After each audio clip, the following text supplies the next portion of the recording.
There's a quiet that comes down when the darkness suddenly comes. It was like you could feel the shadow coming over you. The air was so clear that we could just see these streaks moving huge distances across the sky. You feel it in a way that feels so different. The images don't do it justice. And then you're just sort of locked in.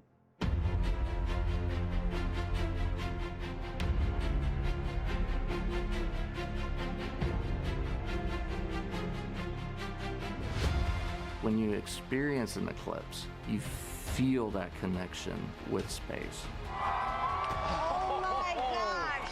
Oh, look at the ray structure! The universe is out there and it's affecting us. We are in space. And here it comes, there's the diamond ring. And that is the most spectacular sight.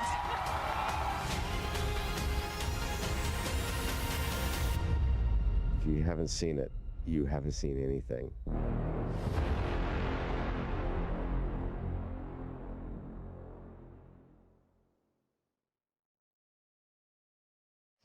Hello, and welcome to live coverage of the celestial event of the year, the total solar eclipse. Over the next 3 hours, we will follow the moon's shadow as it races across North America. We are anchoring our coverage from the heart of downtown Cleveland, Ohio, just down the road from NASA's Glenn Research Center, the only NASA center in today's path of totality. I'm NASA's Megan Cruz, and this is NASA lunar scientist Sarah Noble. Hello.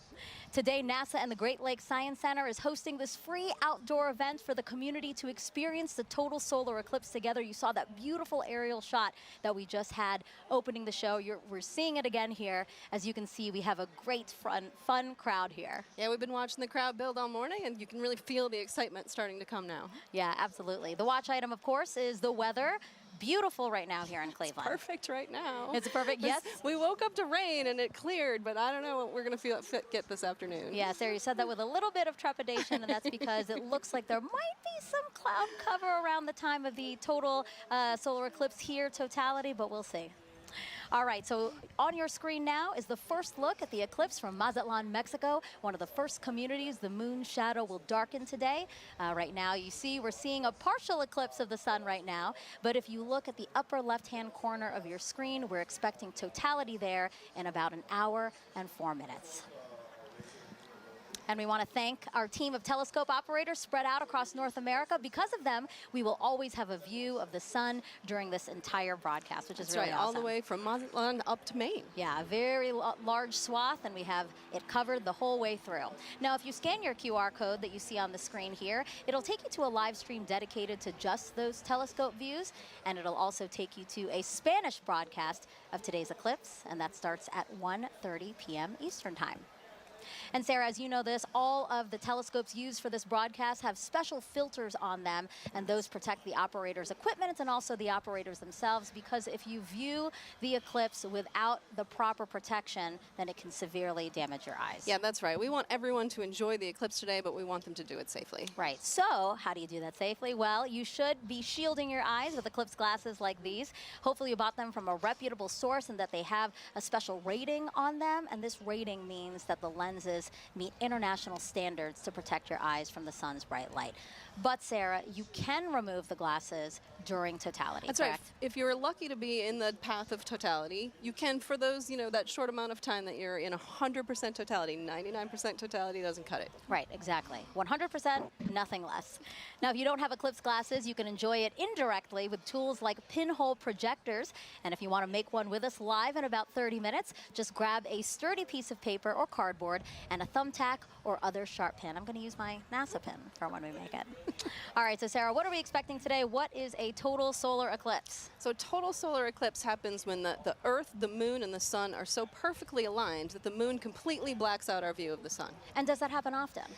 Actually, somewhere in the world, there's an eclipse about every 18 months or so, but like in any particular place, it's a pretty rare event. Yeah, I mean, specifically here in Cleveland, the last time Cleveland had a total solar eclipse, get this, 1806. Wow, that's remarkable. So quite a long time ago. Yeah. Once in a lifetime opportunity. All right, but not everyone is going to be able to see the moon completely eclipsing the sun. That's right. Only those of us in this narrow path of totality. But just about everyone in the U.S. will get to see a partial eclipse today, weather permitting. Weather permitting, yes. I hope that Cleveland here and everyone else along the path of totality will be good and clear. Okay, so let's take a look at today's path of totality. It passes through parts of Mexico, 15 U.S. states, and southeastern Canada. There's an estimated 32 million people who live along the path, and not to mention the tens and thousands of people who travel to somewhere along it as well, like us. You know, you're from D.C. and I'm from Florida. And I feel very lucky to be able to get to travel to see this one. Yeah, absolutely. And we're going to have live reports from our correspondents spread out across the path, all excited to share this event with you. Some recognizable locations in between: the Indianapolis Motor Speedway, home of the famous Indy 500, and then also Niagara Falls, where officials expect up to 1 million visitors. Look at our team there waving at you. Happy to see you guys, and we'll hear from you soon. Okay, so again, we will hear from those correspondents, but also on our broadcast, a live interview with astronauts on board the International Space Station. Sarah's already ready. So excited. She's ready, for because that's going to be obviously a unique place to witness today's celestial event, so we'll talk to them about that. We're also going to explain some of the science NASA will conduct during the eclipse and why that's important to you. And if you have questions about today's cosmic alignment, use the hashtag Eclipse to send those in wherever you're watching us. We already have some questions from some kids. Excellent. And a celebrity. I can't wait to surprise you with who that is.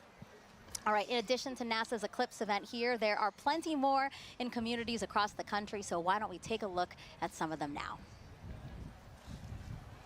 All right, so this is the California Academy of Sciences. That's a beautiful place to witness. Wow, looks like they have great weather today. They're only going to get a partial eclipse there, but, you know, still, that is more than enough reason to get outside and enjoy some time with your friends and family. Waco, Texas, people have their seats. They're ready to go. They're all comfortable. I see some coolers there. Oh. And this is the Adirondack Sky Center. They have a big field for people to view. You know, a couple of days ago, we saw the same field. It was covered in snow. So I'm glad they have a nice place to sit. Exactly. And Kennedy Space Center, the famous rocket garden that we have at the visitors complex there, that's also a cool place to watch a partial eclipse, yep. Yeah. And then lastly, the Mentor Civic Amphitheater, a nice big field again to take a look out into and enjoy today's event. I'm sure that'll fill up soon. Yes, I'm sure. Still gathering there. All right, very much a party atmosphere we've seen in some of those watch parties, and especially here, again, the music, the exhibits, all the things happening here. Kind of reminds me of a sporting event, you know? So because of that, I'm going to ask you, who's the GOAT today, right? Is it the moon, is it the sun, or is it the earth? I mean, I'm a lunar scientist, so I may be a little biased, but you got to go with the moon on this one, right? It's the moon that is like coming in for the block today. It's all the action to the moon. I love that sports reference, but I'm going to have to say Earth. Because, well, first of all, we love our home planet, right? But because we're here, the moon has something to project its shadow on, and that's why we have the celestial alignment and show we're about to see today. That's where I'm going. That's how I'm going, yeah? All right, and now we want to know which team you're on. You can cast your vote by going to @NASA Solar System on Facebook, X, or Instagram, and we'll reveal the winning team at the end of the broadcast. Earth. The moon shadow will only be over land for about 1 hour and 28 minutes today, moving at an average speed of about 1,900 miles an hour. Keeping track of it for us is NASA's James Traley. Yeah, thanks so much, Megan. I'm going to have to go with option number 3 there, the sun, because it gives us the energy for us to thrive here on Earth. And speaking of energy, it is bustling here at the Kennedy Space Center Visitor Complex. I'm coming to you from our new Gateway exhibit, where we today only have a partial eclipse, but still super excited to be tracking all of today's events live with our Eclipse Explorer. This right here is a fantastic tool that was developed by our friends at NASA Goddard Science Visualization Studio. They put this tool together for us to track the eclipse down to the exact second. If you wanted to get an access to this yourself, get a feel for how this is going to look in your neck of the woods, you can go to go.nasa.gov/Eclipse Explorer, and you can track where your city is going to be, your zip code, by punching it into this little box here. It's going to snap right to your location and give you some key stats. You just saw Cleveland there, so I can bring them up here. Cleveland is expecting peak totality here to start at 3:13:45 to be precise, local time. They've got a time of totality of 3 minutes, 49 seconds, plenty of time to really sit back and bask in their moment in the fully eclipsed sun. I'm going to be tracking all of this all throughout the afternoon for you to make sure that you do not miss a second of this coverage. Even if you're outside of that path of totality like we are right here, more than 99% of the U.S. is going to be able to see at least a partial eclipse. Some places are already experiencing, you just saw that footage from Mazatlan a little while ago, they are already experiencing a partial eclipse. And as always, if you are in partial, be sure to wear proper eye protection to protect your vision so you can safely enjoy today's fantastic celestial event. Plenty of awesome stuff coming up. We're going to keep a keen eye on that weather. Cleveland's looking nice and beautiful, very clear skies. Megan, back to you. Thank you, James. And joining us now is Dr. Bob Lehman, a heliophysicist at NASA's Goddard Space Flight Center. Thank you. It's great to have you here. Thank you very much. So talk to us. Today's total solar eclipse, it's going to look very different from what we saw 7 years ago, right? It is, right. The sun is going to look, the solar corona is going to look very cool today. It's going to look cooler than it did last time. And I mean cool in the sense of wow. Not cold. Not cold, because the solar corona is like 1,000,000 degrees. But compared to last time, it was close to the solar minimum, the minimum amount of magnetic activity on the sun. There's this 11-year or so cycle, and 2017 was closer to minimum, and 2024, April 2024 is pretty much close right to the maximum of that. So we're going to see the maximum amount of dynamism, of activity, and it's going to look, you'll see rays shooting out. And does that increased activity mean that we have a chance for new discoveries today and increased science? Sure. So in addition to the science that will be done because of the eclipse, just greater activity levels means that we have more chance to see what the sun is going to do, increased radiation levels, increased activity, eruptions that will affect the Earth. So how does that affect the Earth, and how do we study those effects? What do we have, the tools, the assets to study those effects? Sure. So we call the whole general thing space weather, so we get increased radiation or what we call coronal mass ejections, chunks of the sun that blow off and hit the Earth. And those affect things like power grids and radio communications and GPS satellites, all of which are everyday real implications for that thing that's 93 million miles away. And how do you feel? You know, you're a heliophysicist. This is kind of like your Super Bowl. Pretty much, yeah. You are not the first person to say that to me today. and are we right? Pretty much, yes. I mean, this is it. I mean, 7 years, and I like to say there's the diving, trying to reach the goal line from the Super Bowl, what, 15, 20 years ago, that was like, totality, not totality, and yeah, today is it. I'm really looking forward to it. Yeah, absolutely. And we will have a whole bunch of fun here. Yeah, again, eclipses are a unique opportunity to really study the sun and how it affects us. So I know that, again, your fellow heliophysicists and really across the disciplines of science, I know that today is really special for a lot of people.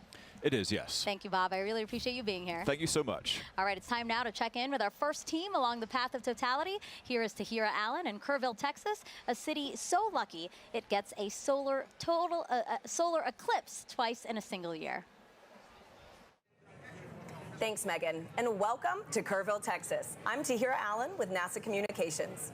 And I'm Gina DiBraccio, the Deputy Director of Heliophysics at NASA Goddard. We're live from the Kerrville Eclipse Festival, where tens of thousands are gathering to witness the second solar eclipse that has passed through this town in just 6 months.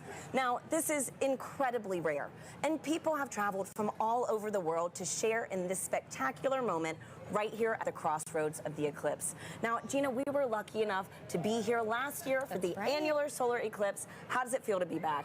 You know, the annular was such a spectacular experience, but I'm already feeling even more energy today, and it's I'm like so double excited the crowd. to be here. It is. Yeah. No, and we have a full day of celebration in store. You know, the town really turned out for this event. This morning we heard from the mayor, and we are surrounded with food and shopping and different activities. I think I saw the Texas State Astronomy Club here giving out free telescope viewings. So it's just a really, really special moment for people to come together and enjoy this celestial event. It's right to hear it. And you know, we had some cloud coverage today. It's looking to be pretty good. Yeah, it's going back and forth. So, you know, fingers crossed. regardless of how this turns out, we have live music and dancing afterwards, so it's going to be a good day. Absolutely, and you know, I mean, this is going to be my first total solar eclipse, and so last year was incredible with the annular. Folks, if this is your first total solar eclipse, let us know in the comments wherever you're watching. We'd love to hear it. So this is also a good time to remind everyone that it is not safe to look directly at the sun without specialized eye protection for solar viewing. Now that is except during the brief phase where the moon is completely covering the sun, and that will only be for those in the path of totality. Now we have a special guest that you might recognize popping in to share some important tips to make sure you stay safe during today's events. Hi Eclipse enthusiasts, Lance Bass here, and I want to tell you how to protect those eyes and stay safe during a solar eclipse. During these celestial events, the sun, earth, and moon are in sync, creating solar eclipses. You can look directly at the sun during a total solar eclipse, but only when it's completely covered by the moon for a brief period known as totality. This is a really special moment. At all other times, you should wear eclipse glasses so that you don't say bye-bye-bye to your vision. Seriously. And eclipse glasses are not the same as regular sunglasses. No, they're not. Safe solar viewers are thousands of times darker and will have a specific certification that you should look for right here. Don't be a space cowboy and try to look directly at the sun. If you don't have eclipse glasses, you can use an indirect viewing method, like a pinhole projector. You can make one of these with something as simple as an index card with a hole, or a colander, or even your hands.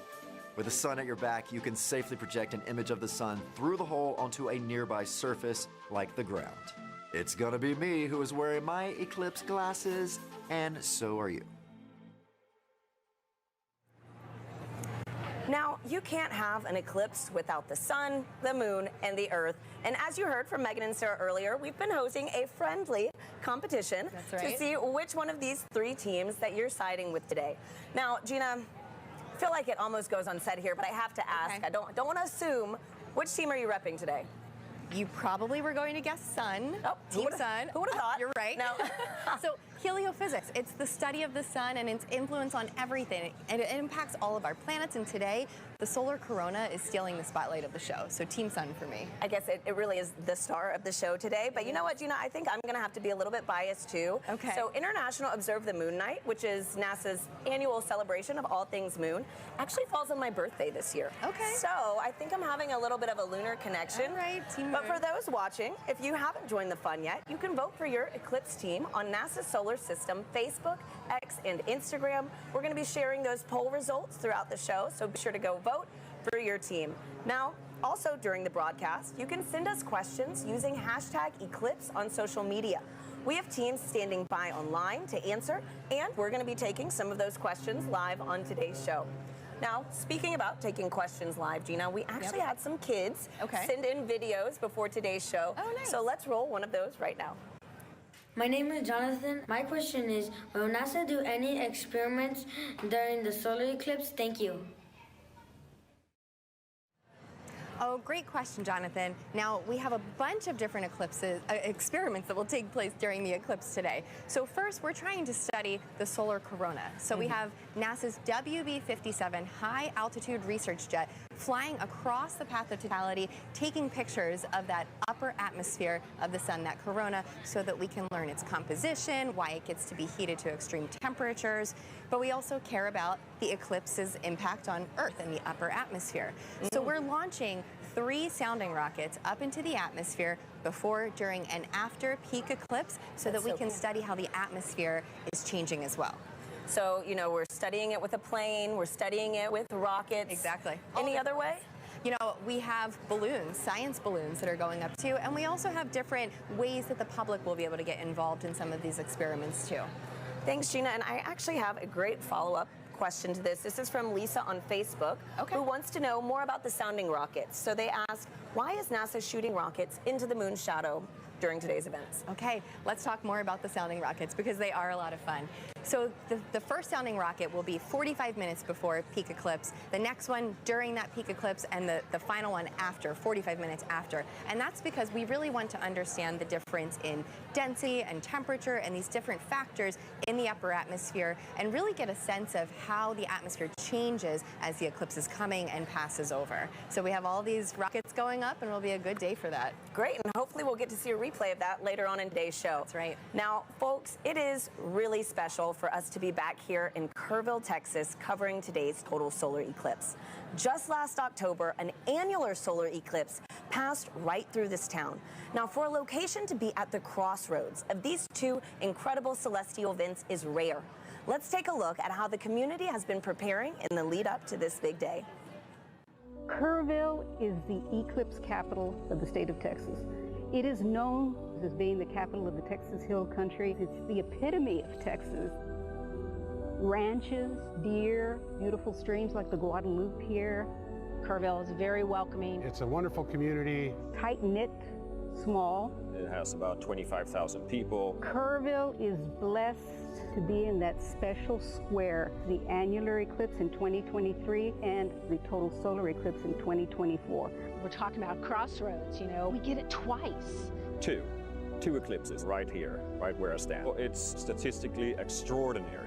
We get two in less than 6 months. Everybody's excited about it. City council, county commissioners, everybody's working diligently to be able to provide safe opportunity for the influx of people. This will be the biggest event in the history of the city, and that's why the city is preparing. We're preparing to make the event enjoyable for everybody who wants to see this tremendous natural phenomenon. I think that Kerrville has done an awesome job of preparing, way in advance. It's getting that message out to people to make sure that they're taken care of personally, but then there's the science part of it, letting them know what is an eclipse. And I'm just having a great time going out and talking to civic organizations and clubs and to talk about eclipses. So this will be my 4th and 5th solar eclipses. I've seen total eclipse in Nebraska. I drove 1,200 miles for a little over 2 minutes, and it was well worth it. And just couldn't believe the experience of the eclipse. I mean, it literally gives me goosebumps every time I talk about it. It's a visceral, emotional experience that is just, you have to experience it to understand. I thought I knew what it would be like, but I gasped at the sheer wonder. It's going to be a, you're going to hear that intake of air and awe. It was the most beautiful natural thing I've ever seen. So to have an eclipse basically in my backyard is just, it's indescribable.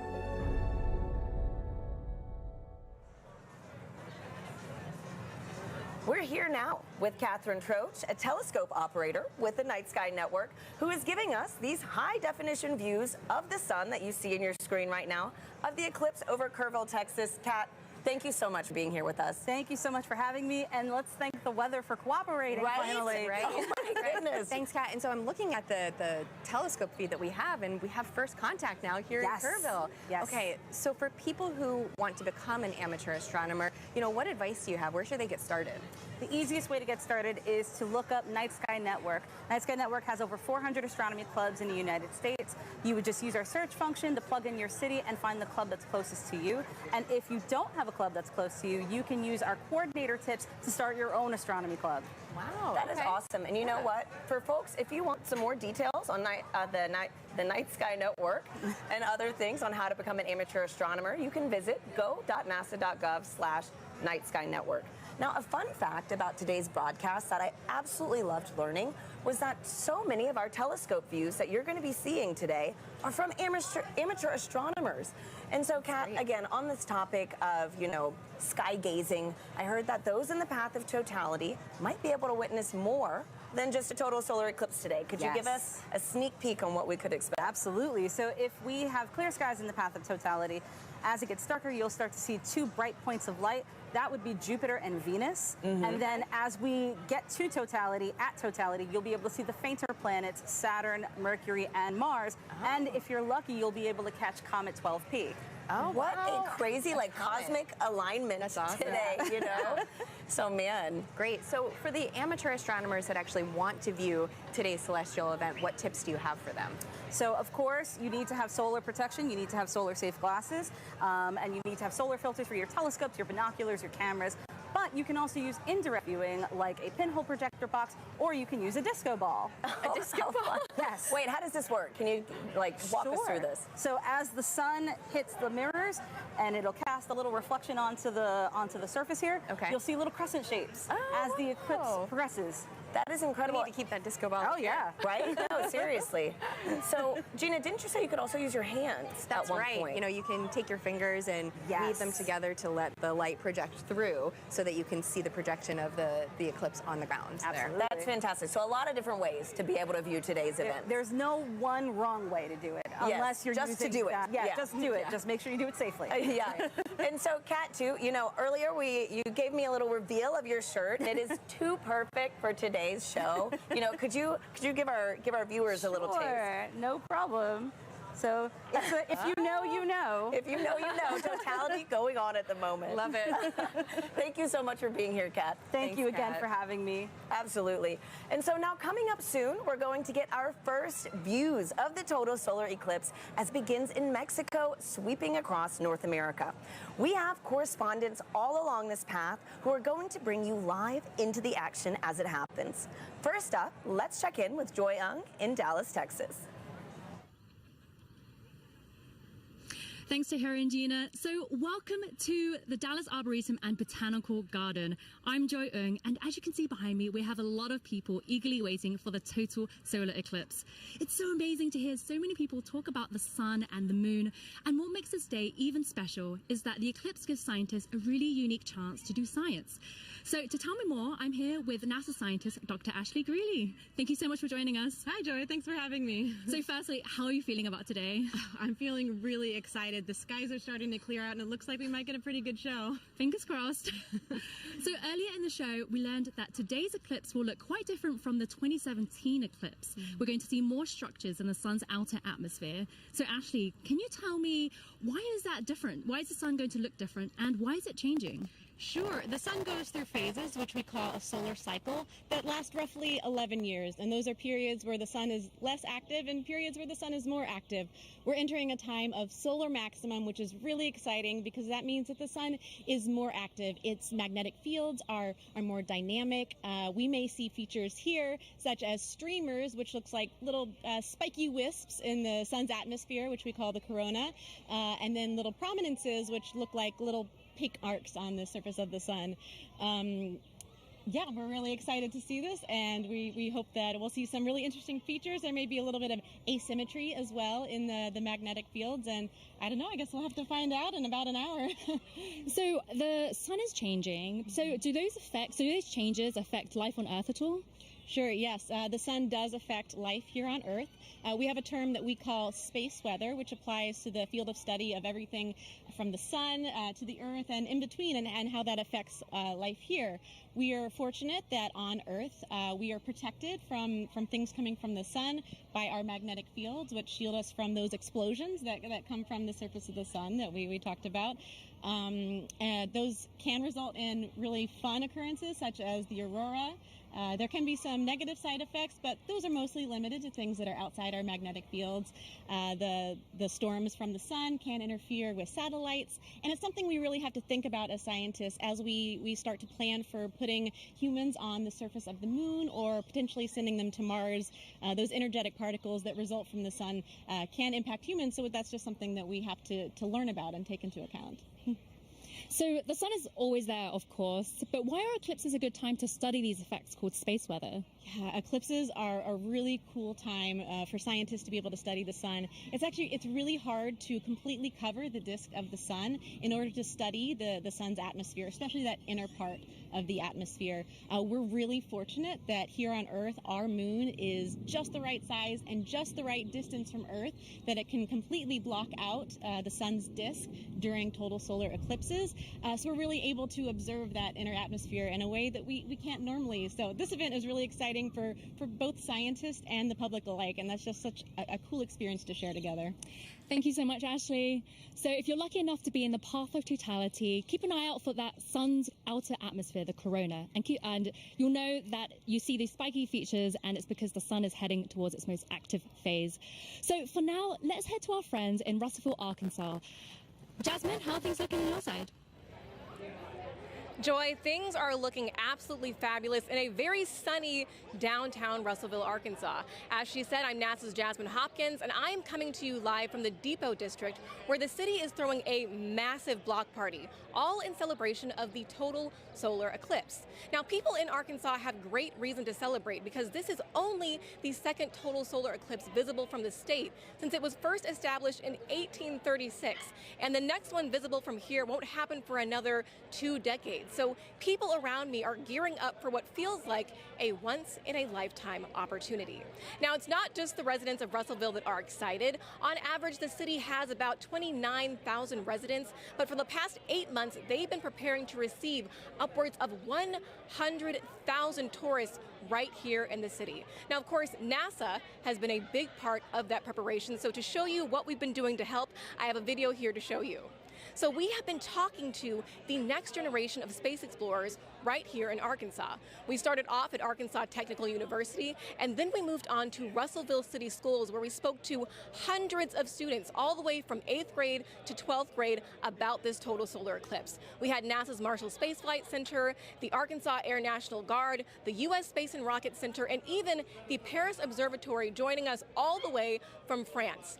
Now, during that moment of totality, Arkansas will experience from 94 to 100% obscurity from the sun, and we'll have 4 minutes and 12 seconds to really soak in that fantastic cosmic event. Now, until that moment, of course, we are telling the residents to stay safe, keep those solar eclipse glasses on. But now let's go from Arkansas to Illinois with Blair Allen. How are things looking for you? Jasmine, we're super excited here because crowds are filing into the stadium, but the main story here is the weather. Everything looks absolutely good and clear for totality today. We're very excited. We're just hoping, just like 2017, a little cloud doesn't come in and obscure things. But I tell you what, there's been a total solar eclipse here in 2017. Observation did not stop at SIU. Joining us now are 2 SIU students who actually did some observing.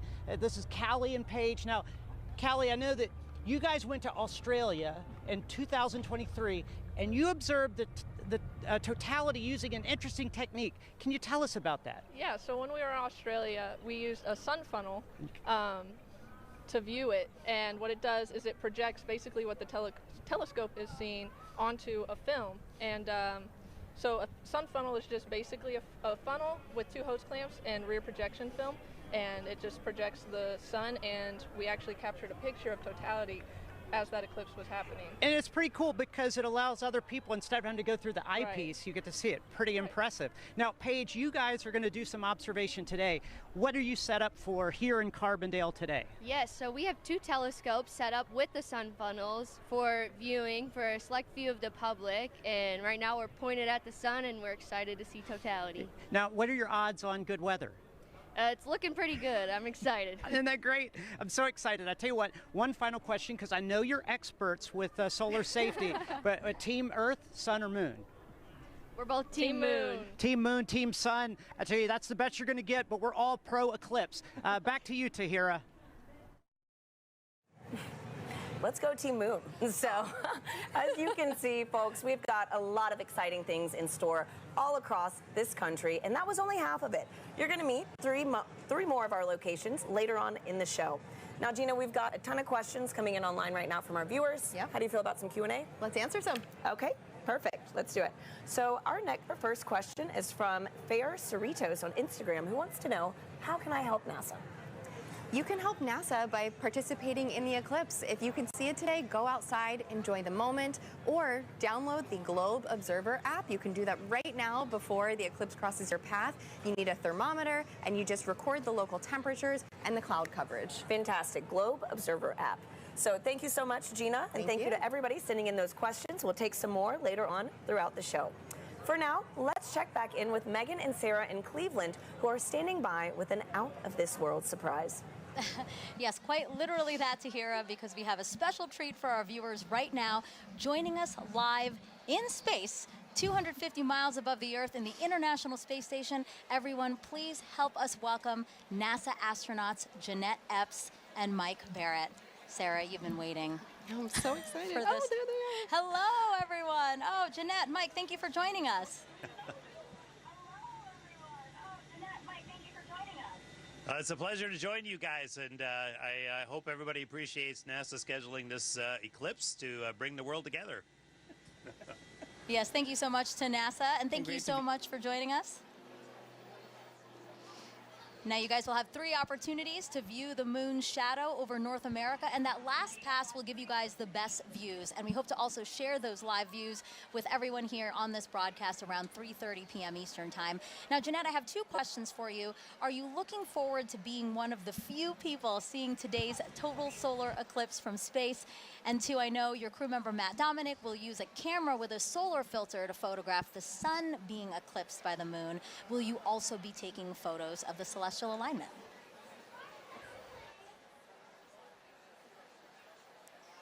I'm definitely taking pictures of the solar alignment. And I think we're very fortunate to be here at this special vantage point to see such a special event at this time. So I'm definitely excited. What about you, Mike? What's going through your mind as you're preparing to see such an awe-inspiring event?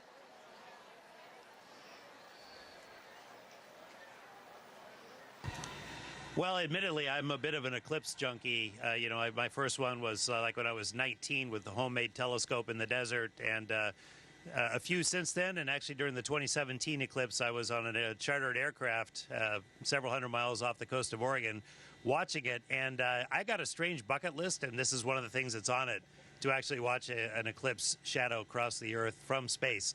So I'm ecstatic to see this box gets checked and just to see this amazing thing from up here. Yeah, the fact that that was actually a box on your list is pretty amazing. And then now it's getting checked. So, you know, for those wondering, this is what the moon's shadow will look like to Jeanette and Mike. We're going to show you video taken from the space station of the total solar eclipse in 2017. And you can clearly see the shadow moving across the top of your screen there from left to right. We actually sped up the video so you can see more of that transit. This would look a lot slower to them, but really cool. Jeanette, eclipses give us a unique opportunity to study the sun and how it affects the Earth. Can you tell us about the atmospheric waves experiment attached to the outside of the space station right now?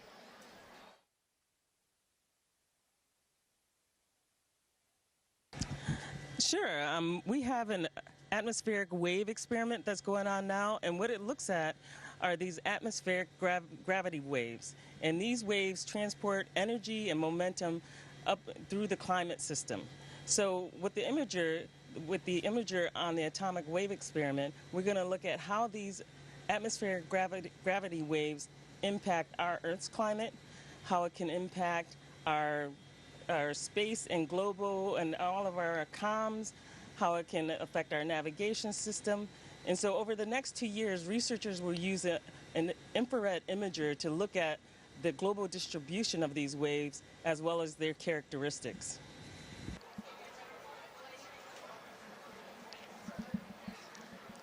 Mike, how does it feel to have a hand in maintaining the space station so that important science like the atmospheric waves experiment can happen?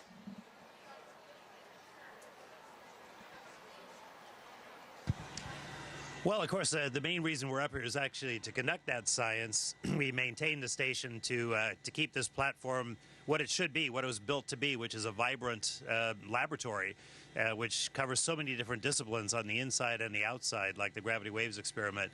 I mean, it's an honor and a privilege, as much as anything, to have a hand in that science, and we end up being basically the eyes, the hands, the on-site presence to conduct that science.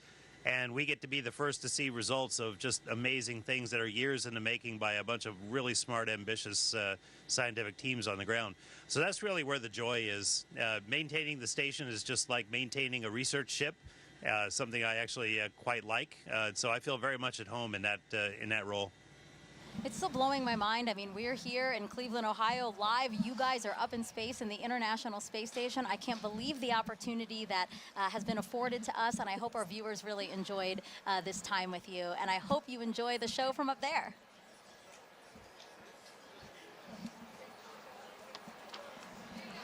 All right. We have, but we do want to close by saying, first of all, we really enjoy being here, but everybody stay safe and use the simple means to protect your eyes as you look at the eclipse, as Jeanette and I are modeling here, which makes us blind as a bat on the inside, but solar protected on the outside. So we encourage everyone to do the same.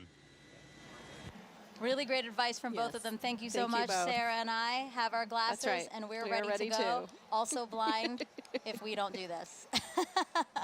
All right, again, Jeanette, Mike, thank you so much. And we actually have some time to take questions from the audience. We have hashtag Eclipse. That's how you can send questions to us. So let us take a video from another curious kid we have watching. Hi, my name is Adrian. My question is, why will we not see a total eclipse in California? Thank you. That's a great question, Adrian. So we only a precious few today are going to get to see a total eclipse because the moon is so much smaller than the Earth. It only casts a very narrow shadow. But still, even in California, you're going to get to see a partial eclipse, and that is still a really cool event. So I do encourage you to get out there and see it for yourself today. Yeah, absolutely. So again, hashtag Eclipse. Wherever you're watching us, drop that in the comments, and we'll try to get to as many questions as we can on the show.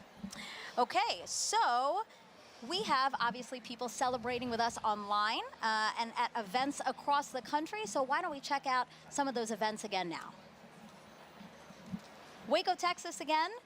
People look very, very comfortable in their camping chairs and spread out on picnic blankets. They look like they're having a good time. Yeah. A few clouds. A few clouds, but again, they have some time there before. Kennedy Space Center, they will see a partial eclipse. We have some people walking around the Rocket Garden. Oh, it looks like they have beautiful weather there. California Academy of Sciences, yes, they do. They have clear skies.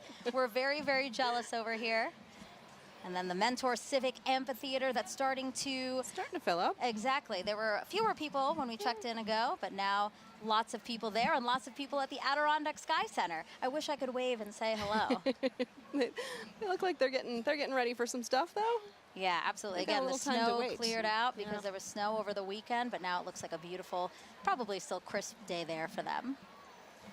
Okay, and now we're back here with astronaut Steve Bone, who's looking around, taking in the sights, Steve. I am. see. It's just an amazing amount of people. It's really cool to see. Yeah, it's really- absolutely. you can feel the energy. And it's really beautiful. cool that you're here. So Steve is here because, you know, obviously, as we've been saying throughout the show, you really should have these glasses to safely view the eclipse. But if you don't have glasses, that's why Steve is here. So Steve, I see that you brought some supplies for us. I did, and I have a little bit for everybody, and we'll see how we can do here today. All right. So this is like a pinhole viewer, and so it's basically a pinhole camera. I don't know if you ever had to do that when you were a kid, is make a little camera by basically poking a hole in a piece of paper. Okay. And then using that to focus onto a screen. Okay. And so we all have pins here, I guess. Yes. So we have a paper plate, we Yeah, your have Eclipse pen. index card, and we have pins. And I have my Crew 6 pin. Nice, nice.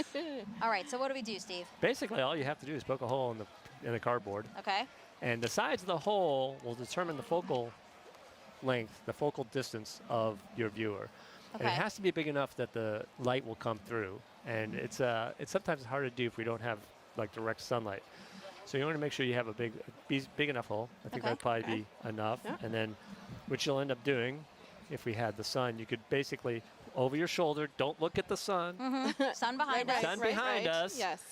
And so you hold this up, and you'll see, you can actually get, there it is. I can see. We do see it with the lights, the studio Yeah, lights. you only need a little bit, and then depending on how far in and out you move it, and the sides of the hole, that gives you your focal length.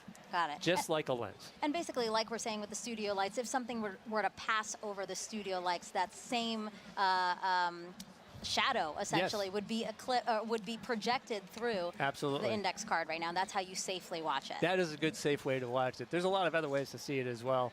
I know And, that. Oh. I have that. Come prepared. Colander, right? Yeah. So that's a lot of fun because if you're in an open area like this today, and you don't have your glasses or you just want to see something really cool, again, put it over your shoulder and hold it. You'll get a big array of all those little eclipses happening on the ground below you. Yeah, actually, I think we have a picture of that. I'd love to see that because really it is a very, pretty. perfect. Look at that, Steve. Oh, yeah. Well, I mean, even if you don't have anything, right, you can actually use your hands to make your own sort of improvised pinhole camera. Absolutely. That's amazing. And, you know, I was explaining a little bit ago that in my own yard during the annual eclipse, when I was out working in the yard, and I said, hey, there's an annular eclipse going on. So I went under a tree, and I was looking at a tree, and then on my driveway, all these little eclipses, just hundreds of them. Yeah. And it's absolutely amazing pictures. Great. So I hope if people have trees near them, they can take a look at that. Steve, thank you so much for being here. We really appreciate it. Have a great day. All right, so the eclipse is getting closer and closer to the west coast of Mexico. We will experience totality there at Mazatlan, in particular, 2:07 p.m. Eastern Time. So let's head back over to James at our eclipse board for another look at the path of totality.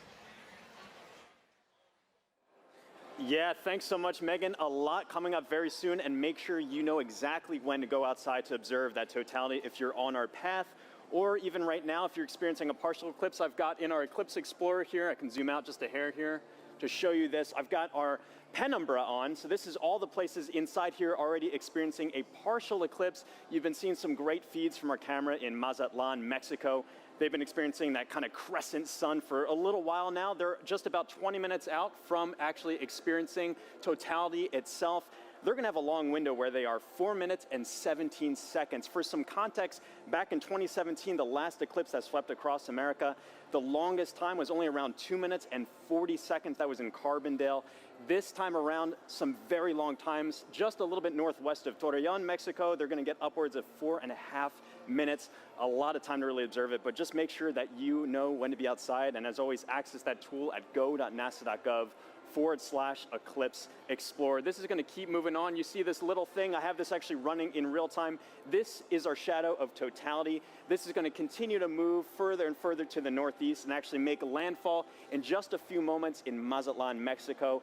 As you've seen all throughout the broadcast, we've got correspondents all up and down the U.S., all the way up to Maine, covering this live.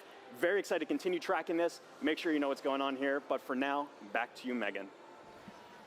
All right, thank you, James. So now let's introduce you to more of our correspondents along the path, starting first with NASA's Lauren Ward, standing by to show us what's happening in Indianapolis, Indiana.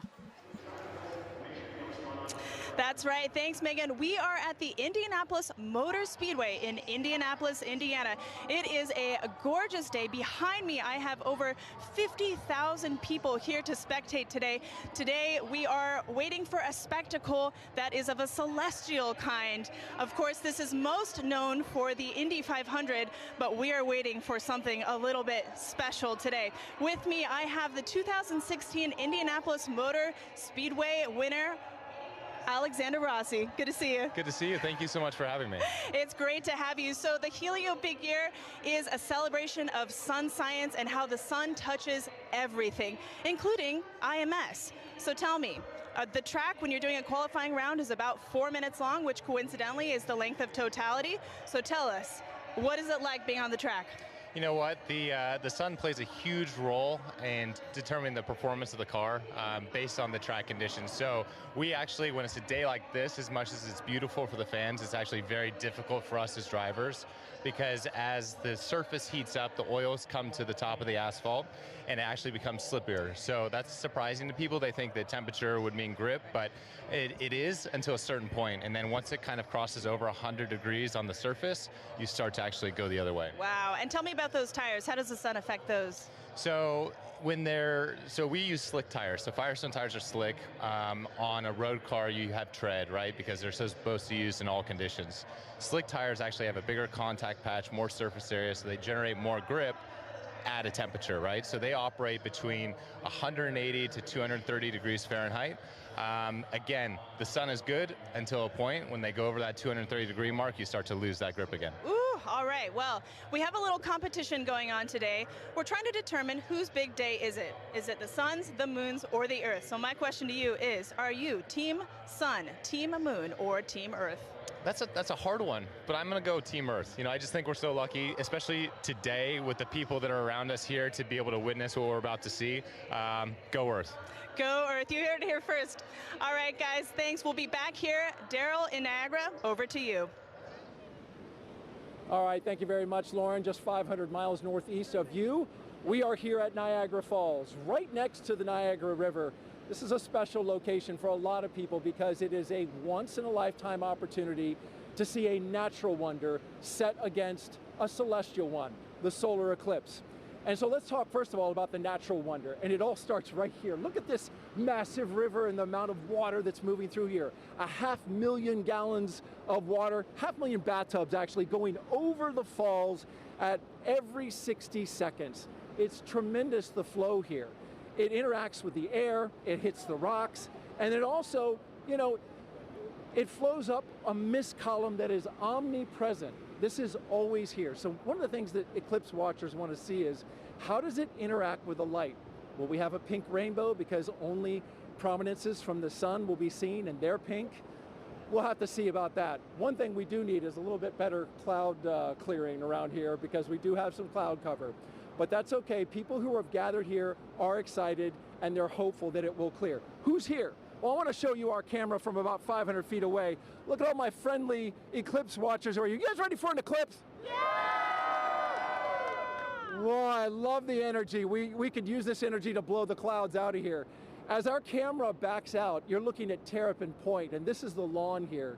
It's roughly the size of a football field, and everybody who's here, a lot of people came in at 6 a.m. this morning. They currently cut off the park from anybody from coming further into Goat Island here. So this is the max capacity that we're at right now. It's that popular. Over to the other side, our friends from Canada. Look across the river gorge, about 1,000 feet away. Niagara Parkway is lined with people. So it's a beautiful shot over there, and we really appreciate our Canadian friends who have joined us. Now, this isn't just about the solar eclipse. We've been here for the past week, and we were at locations all across Niagara Falls, 12 to be exact. Take a look at this video. Crowds of people packed the Niagara State Park Welcome Center, where Commander Munikin Campos, the mannequin who flew around the moon during the Artemis 1 test flight in 2022, was on display. Our partners at the Canadian Space Agency sent kids virtually to space all week long.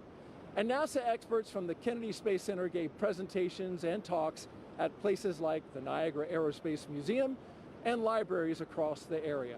The outreach was a huge success, with thousands of people participating in the events and passing through our exhibits.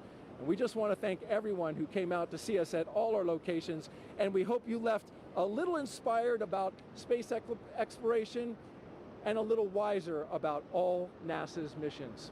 Okay, coming up, we've got a very special guest for you who's going to share the eclipse with us, CSA astronaut Jeremy Hansen. He's going around the star today, the moon. Not the star, the sun, the moon. The star of the show, I should say. He's going to be here. He's interacting with the public. We're going to get his thoughts on totality along with everybody else who is here. And we're pumped and excited. Right, everybody? We ready for an eclipse? Can you hear the excitement? All right, now I'm going to send it 800 miles to the northeast to my colleague Angelique Herring, who is in Holton, Maine, where I hear you have some pretty good weather. Hello, Daryl, and welcome everybody to Maine. That's right, we do have some great weather. We are here in Maine, and actually we're about 3 miles away from the Canadian border, and also about the last stop on I-95 North. So we're the northmost spot for today's eclipse broadcast, at least in the United States. And so hello from way up north. Now, just like Daryl said, we do have some excellent weather here in Maine today. We've been here for a couple of days, and it's actually been pretty wintry right up until about yesterday. We had snow, it was pretty cold, but you know what? Today, the sun is out, the skies are blue, and it's looking like perfect conditions for an eclipse, or as the Mainers would say, wicked good weather. Now, we're actually standing here in Market Square in Maine, and we are outside of the Temple Theater, where it has actually been in operation since 1919.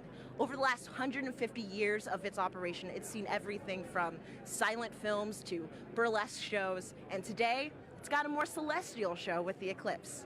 Now, The last eclipse to come through Maine was actually in 1963, and that eclipse was only visible for about a minute.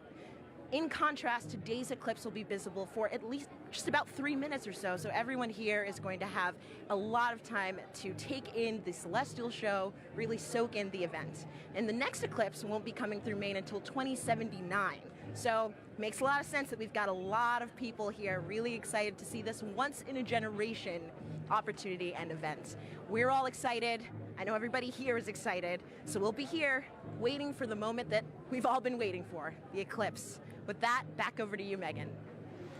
Hey, thank you, everyone. It was really cool to see everyone along the path of totality. You can tell we're covering a large swath of land because everybody's in different kind of attire. You know, you have short sleeve shirts somewhere, and then you have like Daryl, who it looks very, very cold, and he does have some cloud cover, so I hope that it does kind of clear out for him. I feel like we've covered all of those levels of weather over the last day and a half. That's true, here in Cleveland. So, but it's looking nice now, so that's great.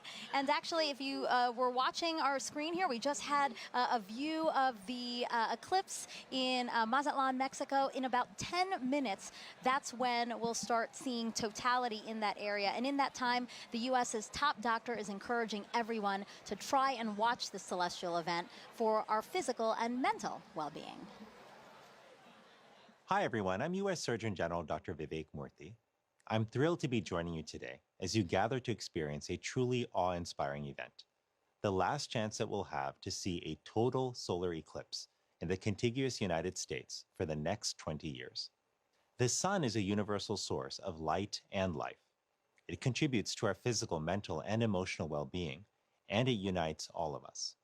Today, no matter where you're watching from, whether it's along the path of totality or a partial solar eclipse, you are sharing the experience with millions across the nation. And moments of connectedness like this truly matter. Last year, I issued a Surgeon General's advisory warning about the public health crisis posed by loneliness and isolation.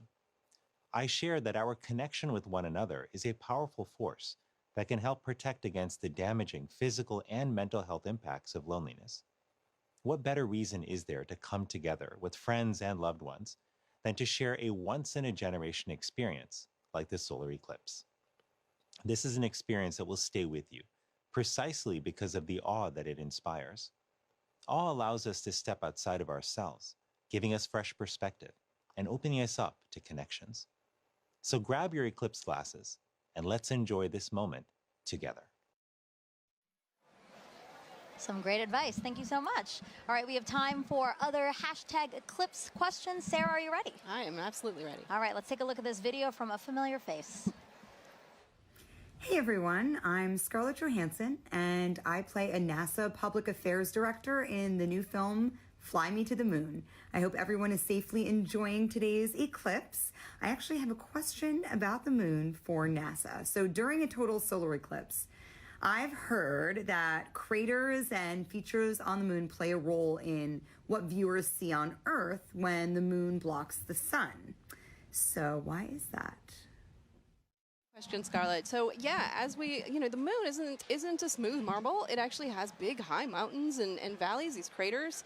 And as we approach totality, sometimes you'll hear people talk about Bailey's beads, and these are the last few moments of sun creeping through those deep valleys. Yeah. Just before we hit totality. Yeah. Absolutely. Thank you so much. It's so great to have you here to answer some of these questions, and we plan to take more if you send them in. #Eclipse again. Okay, if you're just joining us, I'm NASA's Megan Cruz, and this is NASA lunar scientist Sarah Noble. And as you can see, you are watching the official NASA broadcast for today's total solar eclipse. And we are in the heart of downtown Cleveland, where NASA is celebrating this celestial alignment. Take a look at our shot from the air. That is how many people who are just here at the Great Lakes Science Center alone. So many more spread out throughout Cleveland, because again, the last time this city had a total solar eclipse was 1806. But again, just down the road, we have the only NASA center in the path of totality.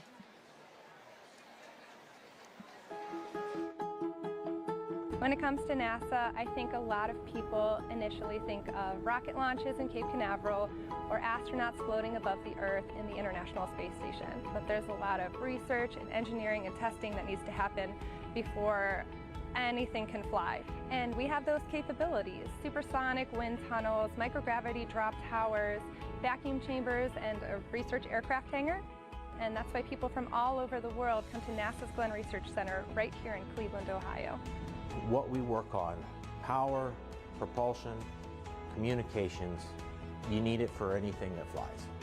We like to say the road to the moon goes through Ohio, and that's because our test facilities are crucial to advancing the Artemis program. Part of our vision for going back to the moon and establishing a sustainable presence is having a lunar gateway. A lunar space station can fly successfully around the moon and sustain astronauts there. And we are leading the program that's developing the power and propulsion element. NASA's Neil Armstrong Test Facility in Sandusky, Ohio. It's the only place in the world where you can test a full-size spacecraft for all the extreme conditions of launch and spaceflight. Right now we have the Orion spacecraft. This is a spacecraft that actually went around the moon, but we're using it as a test article now to make sure that in the launch environment, that spacecraft is safe. When it comes to aviation, every U.S. plane has NASA Glenn technology on board, which makes your flight cleaner, safer, and quieter. And looking at solutions like electric and hybrid electric propulsion systems that will reduce or give us different ways of converting energy that are cleaner. Our center partners with a lot of community organizations to share NASA's discoveries or just get kids excited about science, engineering, technology, and math. I really enjoyed the VR experience. It was really cool to be able to sit like I was an actual pilot flying. I feel like I could potentially look into considering aerospace. We've also made it our mission to prepare Cleveland for the April 8th total solar eclipse. We demonstrated different types of hands-on activities for educators to share with their students, as well as the science behind a total solar eclipse. My favorite thing about Glenn is our people. Not only are they crazy smart, but they are genuinely good people. And we are literally part of almost everything NASA does. And so what's really great about being here is you're in the heart of it all. And joining us live is now NASA Administrator Bill Nelson. So great to have you here for this celestial event. Thumbs up. Thumbs up from the Administrator. Now, Administrator, why are solar eclipses so unique, such a unique opportunity to study our sun? Because you have the alignment of 3 celestial bodies, and unique things happen when that occurs. And it has a profound effect here on Earth. Just think about it. In the middle of the day, all of a sudden, it gets totally dark. And us Earthlings are not accustomed to that, and nor are the other little Earthlings. Right. All the animals. But it's also an opportunity for us to study much more one of those celestial bodies, and that's our star, our sun, and our star in our solar system.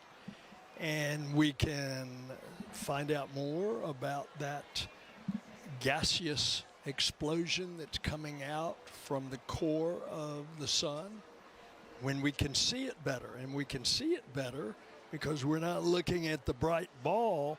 You're suddenly looking at that corona, that mass of gases that are coming out from the edge of the sun. Right. And you don't have to be a scientist, right, to study this event, right?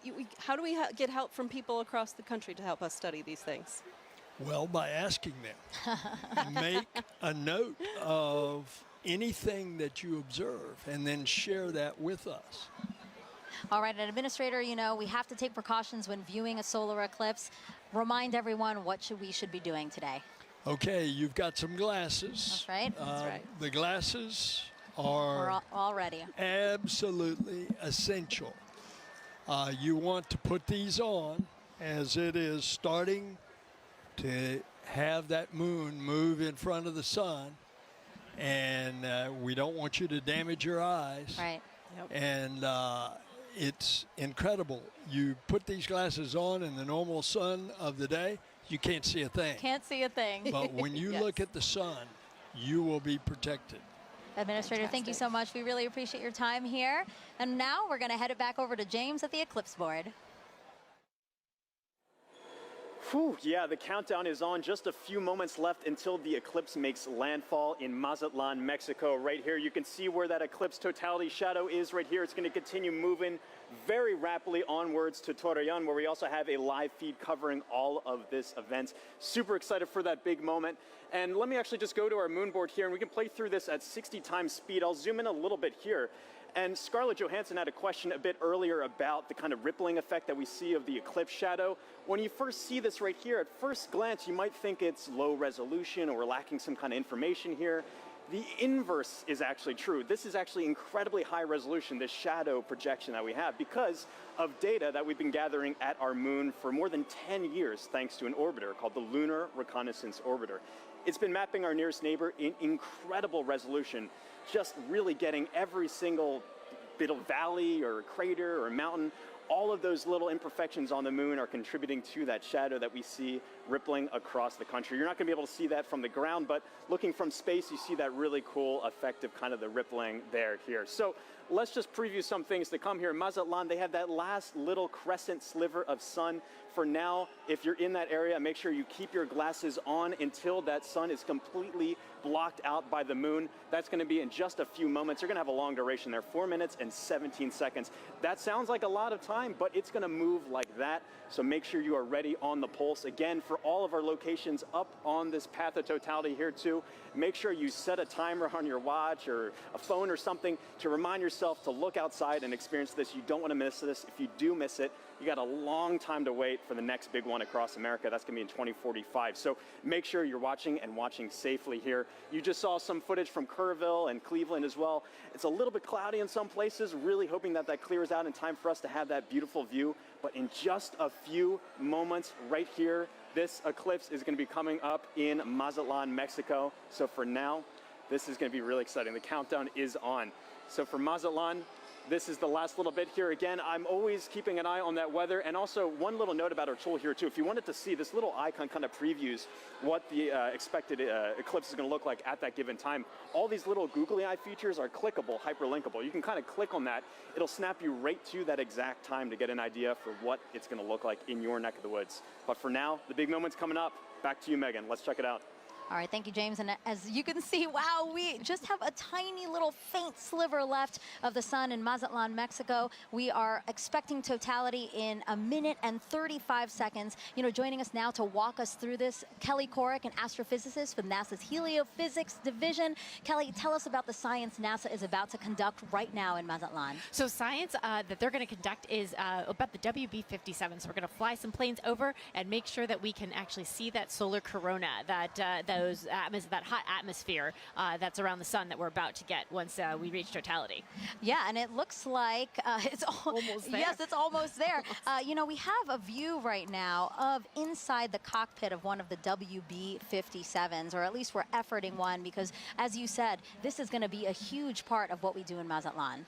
Definitely, yeah. It's the there it is, Kelly. Oh, there it is. Oh, look at that view. So we're looking out. Oh, that's great. We're looking out, and it looks like we might be able to. We're seeing a lot of clouds, but hopefully a shadow as well as we're coming in to totality there. And so, yeah, so these WB-57s are carrying 3 different instruments or 3 different experiments, 2 to look at the sun and 1 to look at our atmosphere, because our atmosphere actually responds to the eclipse. And we're trying to figure out how that ionosphere, that layer of the atmosphere, actually responds to it. And you said it does look like there's already a shadow over land. You know, we also have a shot, and we'd like to pull that up now, a shot of the coast and the fact that it's already going on over. And you know what's really cool about all of this is we do have eyes all over this thing because we are collecting so much data. Yeah, definitely. I mean, we have the stuff here. We also have rockets on the other side of the country being launched to, again, study that. Oh, look at that. There's the diamond ring. That's right. We're not there, but I feel the energy just watching it. Yeah, so this is because of the craters and the peaks and valleys of the moon, we're seeing the last bits that are just getting through, and now we're getting to totality. This is great. So you're starting to see those pink fingers out there kind of sticking out. Wow. So again, totality here in Mazatlan, Mexico, the first community in North America to experience the moon completely eclipsing the sun. And if you are in Mazatlan right now, it is now safe to remove your eclipse glasses for the next 4 minutes. And you mentioned some of those pink filaments that we're seeing, right? Can you talk us a little bit through that, Kelly? Yeah, so those pink filaments, because they're helium rich, that's why they're appearing pink and they're hanging out there. Those could be the start of space weather. So there are lots of tons of material, billions of tons of material that could possibly be one of those explosions for space weather, the reasons why we really study the sun and try to understand how to live with the sun. Well, can you explain why space weather is important to us here on Earth? Definitely. So it's not just satellites that are interested in space weather. It's also our power grids because of those energetic particles coming from those big explosions that can happen in the sun. That could damage our power grids. It could also do things like interfere with GPS signals. And I know we all use our phones to navigate everywhere. So if we didn't have that, that would be a big problem. So we're looking to understand it better so we can all mitigate all those things. Some of the movement we're seeing here is just our telescope operator adjusting because, again, they needed to make some changes for before totality. Now they're viewing it a different way, and then after totality we might see some shakes there as well. But I really just cannot believe how crisp it is. As we said, it's not a marble, but I mean just the view of it is so crisp with these little, again, those filaments are just amazing that we can see that to such accuracy, you know? Right, definitely. And also the white fuzz. I mean, you're seeing something that's 1,000,000 degrees just hanging out all around the sun. And, you know, 3 billion Earths can fit inside of there. So there's a lot of atmosphere there, all around there, just hanging out, being very warm. And so, one of our mysteries is, and one of the B-57s are addressing. There you go, WB-57, our pilot. Yeah. He's flying. So basically, Kelly, he is going to fly and try to chase down the shadow for as long as possible, keep up with it as long as possible. Exactly. The shadow is much faster than the plane. However, they can chase it for a while and get an extra 2 minutes. So on the ground, we can only get 4.5 minutes, and they're going to get 6.5 for that plane. I love that they're waving to us. Oh, there you go. And now we're flipped. Now we're seeing the front. So again, they are in night. I mean, it looks very dark with only some light in the horizon, yeah? Right, yeah, and that's what we'll expect wherever we see totality is the night sky is very dark. You might even see some planets or stars, and then you'll see like twilight all around in 360 degrees. What an amazing vantage point as well. My gosh. I'm very jealous. Kelly, are you jealous? I kind of feel like you're jealous. I'm kind of a little jealous. Yeah, I kind of want to, see if I can make a faster plane so we can, follow it the whole way. Plus, they're up above the clouds, so they don't have to worry about the clouds. Exactly. Well, I do want to say a big thank you to the WB-57 pilots and the whole team supporting them for that great view. That was awesome. Kelly, you have a wealth of knowledge when it comes to the sun. And for those watching, if you're interested in learning more with her, check out her and other experts featured in the Sun series of NASA's Curious Universe podcast. And that QR code will pop up on the screen, and that'll take you straight to the episodes. Again, look at that double box we got there. We're showing you amazing views during this broadcast. A big thank you, actually, to the Solar System Exploration Research Virtual Institute, or SERVI, for providing the telescope views from Mazatlan. Yeah, the SERVI team down there, the SERVI team is based out of Ames, but it is a collection of teams across the country and across the world that are sort of studying the intersection of science and exploration, helping us get ready for our next trip with humans to the moon. Yeah, that's amazing. Okay, totality is actually about to end in Mazatlan. Let's keep watching our screen right now for, again, what are we watching for, Kelly? We're watching for the diamond ring effect. So that's when the first bright light, we're starting to see it on this side there. So you're going to put your glasses on right now to protect those beautiful eyes, because now we're going back to the partial phase. Whoa, that's amazing. Wow. Yep. Kelly, that's a filter, by the way, everyone. That's why we're seeing that. But when you said put on your glasses, I'm so trained now to do it that I almost did it here in Cleveland. No, we're fine in Cleveland. We're still in Mazatlan. Again, what we're seeing is because we needed to adjust the filter now that, again, it's basically like putting on our glasses. The way that you said people on the ground need to put on our glasses, our telescope operators need to protect their own eyes as well as their equipment. Exactly. Well, thank you so much, Kelly. I really appreciate your time here with us. It was so fun to learn about the science and actually see the first eclipse come for North America here. So thank you so much. Thank you. All right, as you can see, there's a lot to learn about our sun and eclipses. So to explain it all in a really fun way for kids, NASA developed a clever game called Snap It. We have another QR code coming on your screen right now. Just scan that code, or if you're watching us on your phone, all you have to do is screen grab it, press on it later, and you can check out that game. Also the website, if that's easier for you, go.nasa.gov/snapit. Okay, so NASA can predict the total solar eclipse's path to a high degree of accuracy because of a spacecraft that launched nearly 15 years ago. This same spacecraft is now helping our Artemis II astronauts who'll be orbiting the moon next year.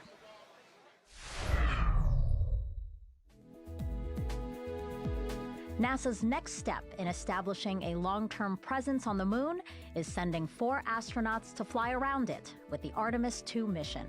Part of the crew's training has been to study images from NASA's Lunar Reconnaissance Orbiter, or LRO. The spacecraft launched in 2009 and continues to use 7 instruments, including a high-resolution camera, to help us learn more about the moon's surface. Because of LRO, we now know more about the moon's topography than any other planetary body in the solar system, including Earth. The Artemis II crew used LRO data and photographs to learn how to identify lunar landmarks they'll see from orbit and to seek out sites of scientific interest, like possible landing spots for future explorers.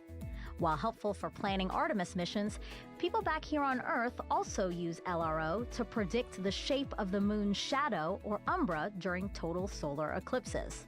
The moon's shadow will change throughout the eclipse, depending on the lunar terrain and the elevations of observers on Earth.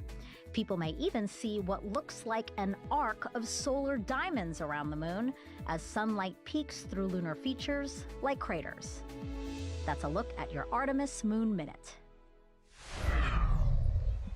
All right, joining us on the host desk now is a familiar face here. Oh, actually, we have, sorry, Snoopy. Oh, I just revealed that it's Snoopy. Well, I just want to wave real quick to the crowd here at the Great Lakes Science Center, just outside of our host desk, waving at us, waving at the camera. I'm waving back at them like they can see me. But I did just spoil the surprise. We do have Snoopy here, our Chief Safety Officer here at NASA, and he's here to tell us how to safely watch the eclipse. So, Snoopy, if we were to watch the eclipse today before totality, what should we do? That's right, you should have your glasses on. That's right. Well, and what about during totality, Snoopy? Can we take them off then? Yeah, let me help you out here. Oh, Snoopy, there I can see your shining bright eyes. I love Snoopy. He's so funny. Now, Snoopy, I have to ask you a question, okay? So today we've been polling everybody, asking for the total solar eclipse today, who is the big star of the show, right? Is it the Earth? Is it the Earth? Is it the moon? Is it the sun? Okay, but you have to pick one. You have to pick one. You have to pick one. You don't want to pick one? All of them. All of them are great? That's right. Snoopy, thank you so much. I know you're super excited to see the total solar eclipse today. We're glad to have you here. Bye. All right, now let's head back over to Tahira in Kerrville, Texas. All right, thanks, Megan. I mean, what an incredible view from Mazatlan, Mexico. That was amazing. And folks, as you can see on your screen right now, we are less than 1 minute away from the eclipse crossing over Torreon, Mexico. Gina, how fast is this moon shadow moving right now? I mean, it's flying. It's going about 1,900 miles per hour as we're chasing it across the U.S. That is incredible. And so, you know, in Mazatlan, we were able to see the diamond ring effect. That's right. It was beautiful. Beads. So hopefully we'll be able to see that in Torreon right now. Yeah, we're watching that live feed. Yes, just to see this sliver crossing over the moon. That's right. We're getting so close there. Hopefully we'll see that diamond ring too. Wow. Look at this. And so we're about 10 seconds away. Here we go. Let's take it in. Wow. What a spectacular. It's going into totality. Wow. There you have it. We are in. Yep, that diamond ring came through, and we see a little bit of those Bailey beads too as we're looking at it, those kind of the lights trickling through around the surface of the moon, coming through the peaks and valleys. So what are we viewing on the left-hand side? This almost pink color effect. Right, and so as we just heard from the last totality, you know, these pink fingers are popping out a little bit, and those are those solar prominences. They're appearing pink because of the helium-rich, but we can see it. Let's focus on the corona here, that glow that we're getting, and we can see basically these streams that are coming out, a lot of that energy and brightness that we do not have the ability to see on a day-to-day basis. So with this total eclipse, we're able to see that corona nice and bright coming through in Torreon. That is just a magical view. Oh my goodness. It is. Gina, okay, and so we've got so many questions coming in online right now from viewers watching this.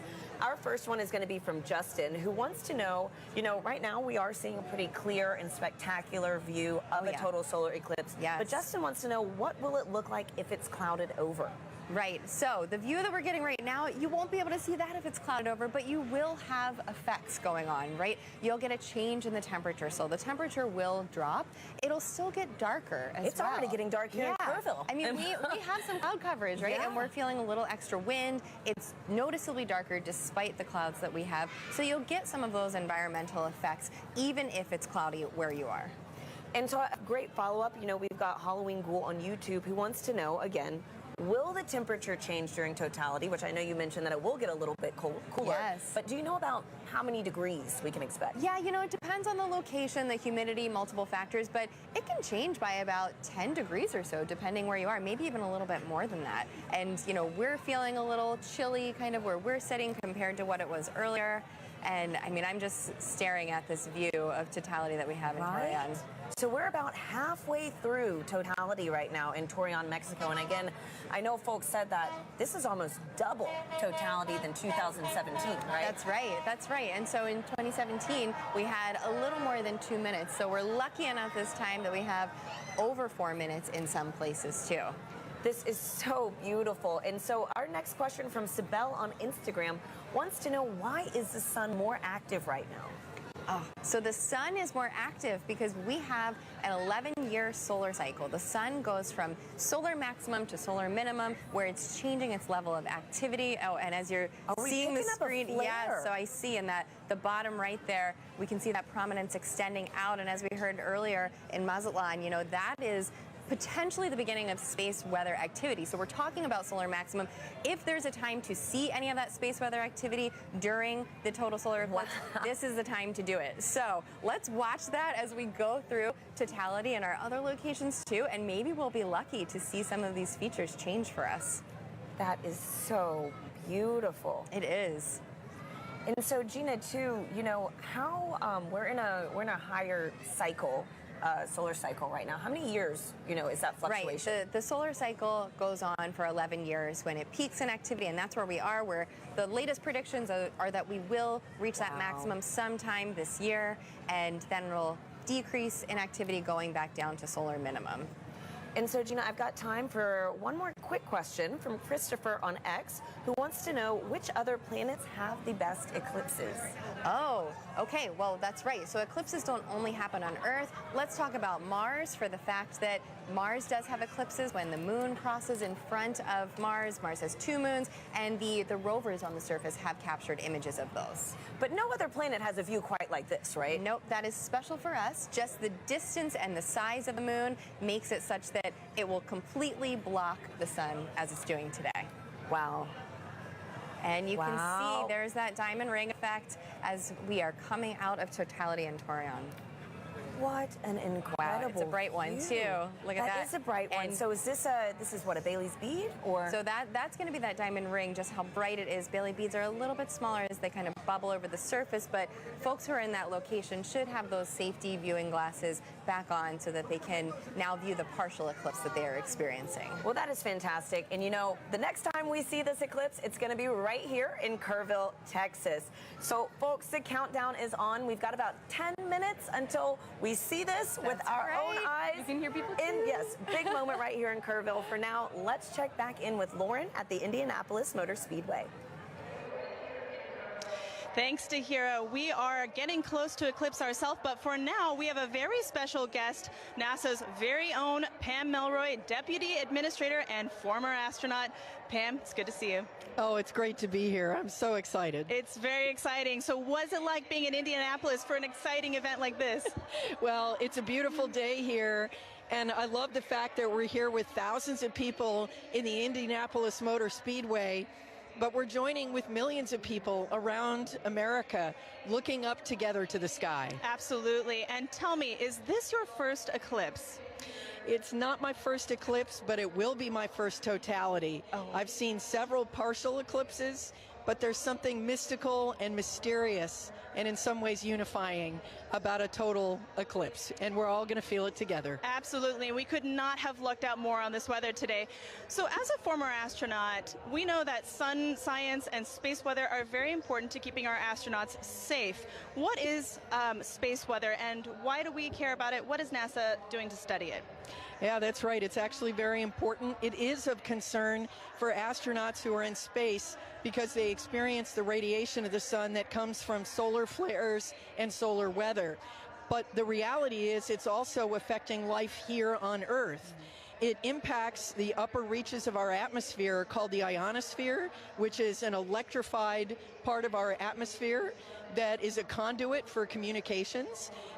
It's critically important. It can even affect power grids. And of course, if you ever have seen the Northern Lights, you've seen the effect of solar weather.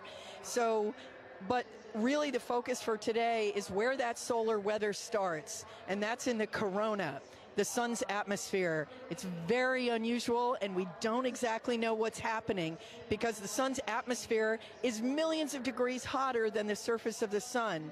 So we are hoping to learn today more about how that happens and why that happens so that we can better predict those solar flares and those things that impact us here on Earth. Yeah, that's all extremely important and something that we're learning a lot today too.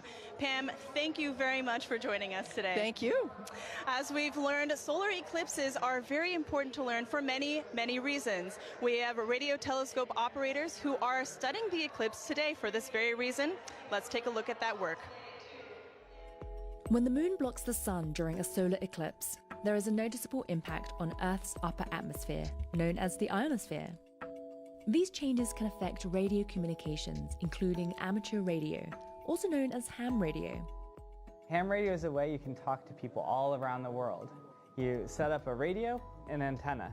You talk into the radio sends a signal up to the antenna sends the signal up to the sky. It bounces off of the electrified layer of the sky back down to Earth, where you can talk to the person on the other side. During the 2024 total solar eclipse, the Ham-Sci Citizen Science Project is inviting ham radio operators to transmit radio signals. The goal is to have people make as many radio contacts as they can with operators in different locations during the celestial event. By recording how strong their radio signals are and how far they go, ham radio operators and scientists can learn about how the ionosphere changes during solar eclipses. Sometimes you can talk around the world and sometimes you can't. And that's all based on what the ionosphere is doing, what the sun is doing. When it works and you are able to talk to these faraway places, I find that really magical. To learn how you can participate, follow Do NASA Science on X and Facebook.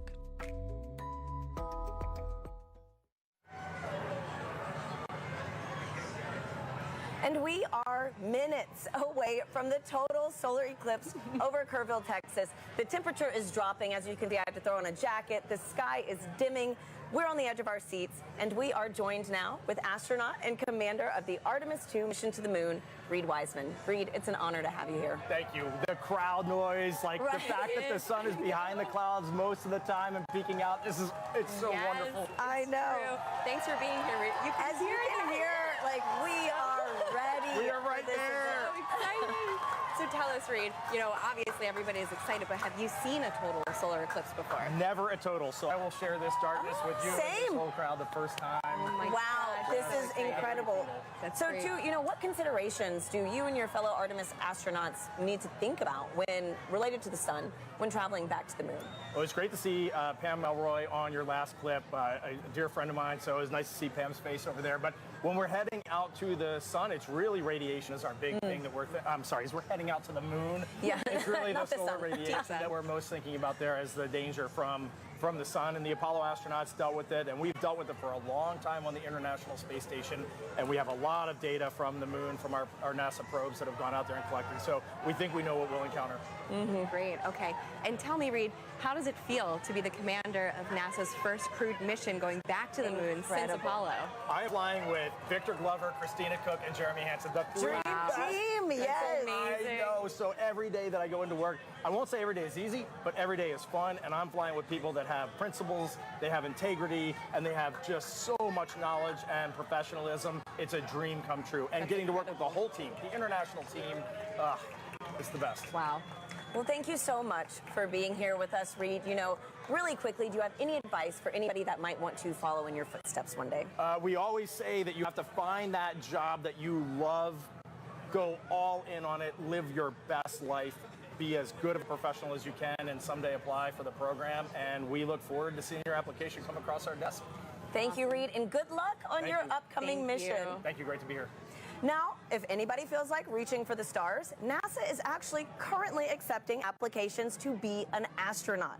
You could one day travel to the moon and eventually to Mars. From teachers to scientists to even those in our armed forces, we are looking for a diverse group to take humanity farther into the cosmos. You can apply now through April 16th by visiting go.nasa.gov/astro2024. Now, timing is everything when it comes to pulling off successful science during an event like today. Let's hear from a very special guest who also knows a thing or two about perfect alignments.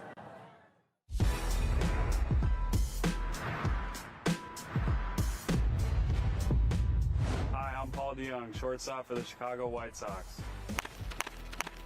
What does it take to do my job? You gotta know your physics. I specialize in predicting the path of fast-moving objects at a split-second pace. At my position, it's key to know exactly where and when two paths will cross. Just like NASA needs to know when the Earth, Moon, and Sun will align to predict the solar eclipse. Working it all out on the whiteboard is one thing. They're ready, folks. Solar eclipse delay at Volcano Stadium. But seeing it in action is a whole other ballgame. And on April 8th, you can see just what I mean as a total solar eclipse crosses the United States. NASA has mapped the detailed shape of the moon's surface, so we know exactly where the moon's shadow will fall. And you know where to be to see the eclipse in person, even if it's from the stands. Don't miss your chance to experience the beauty of science in action, and maybe catch a ball game.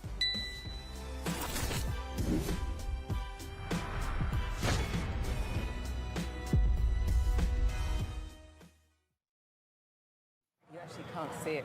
We are under 2 minutes actually, away from totality here in Kerrville, Texas, which will mark the start of our eclipse coverage across America. Now, folks, we have a little bit of cloud coverage right now in Kerrville, so we are showing the Dallas feed. But again, we're holding out hope. Gina and I are thrilled to be here with Dr. Nicola Fox, who is the Associate Administrator of NASA's Science Mission Directorate. Nikki, thank you for being here. Oh, I wouldn't be anywhere else. Thanks for being here, Nikki. So tell us how the science conducted today will really impact the future of exploration at NASA Science. Oh, wow, there's so much that we're going to be doing today. We're going to be studying the sun. We're going to be studying the Earth's atmosphere and how that changes. You can see it getting dark here. And, you know, we've got these little magnetometers. They're going to be all across. We have 30 of them all the way across. I'm going to hold it up.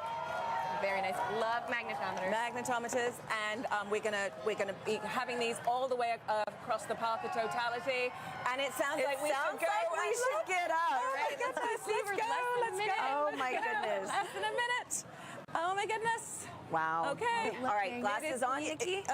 Yes. Yeah, or glasses no? on, but we're about to get. Yeah. There's some cloud there's coverage. some cloud coverage. It's trying to peek out. It is trying. It is trying. It is trying. Windy, it is getting dark here. The wind's picked up. You could actually see the birds started flying in a very weird pattern a minute ago. Good point. Come on, clouds. Everyone's screaming. Yes. You know, I might have to switch to Team Sun. Come on. Oh my goodness. We're there. We're nearly there. Okay. Here we go. Wow, the crowd is counting down. Yes.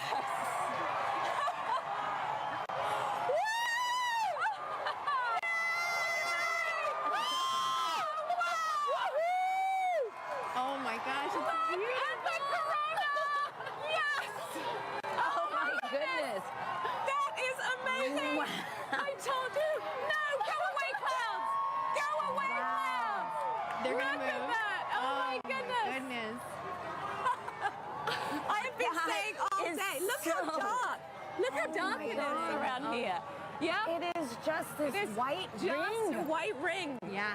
It's so dark. It is so dark. It is so you can see dark. the planes in the sky much better. Wow. You can. Everybody's We have just planes and helicopters and drones. The whole all over the crowd place is today. just look at Here we the go. clouds are going to clear for us. Yes! Yes! Woo! Woo! Oh my Look at that! Just It's look amazing. at that. That is And we have incredible. about, what, 4 minutes Oh, yeah. to 4 just minutes bask. and 25 seconds. To be Yes. I mean, this really, Yes. again, reminds you that we are on this one planet, you know, Yes. in this larger system.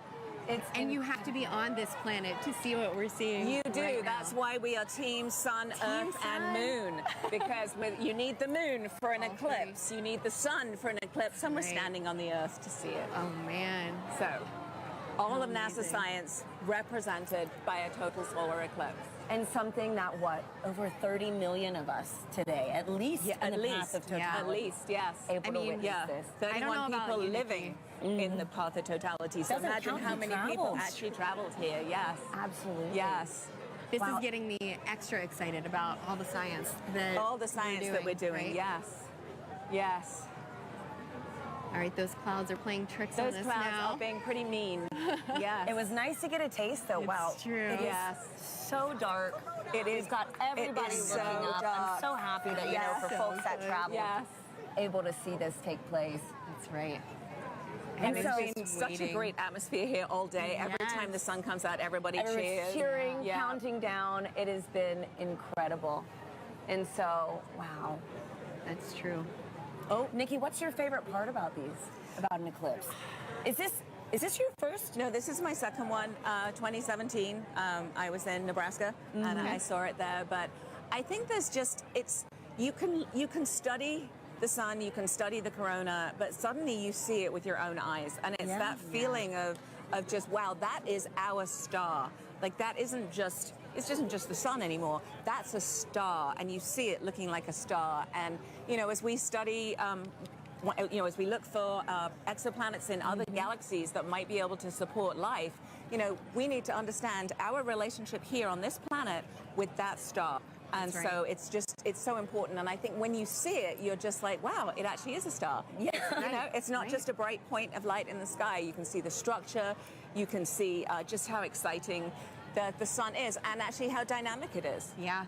And you know, it's not often in heliophysics that we can actually see the science that we're doing with our own eyes. That is right. So it's That a is rare right. experience. Or even share in it, you know? Yeah. Millions of Have us so today. many people partake. Yep. That's right.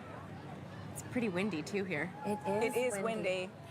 And so I know earlier in the show we've mentioned that total solar eclipses really might only pass through a certain location, say every 375 years. Mm-hmm. Yeah. Can you explain how come we don't see eclipses like this every day? month? Mhm. Yeah, Every month.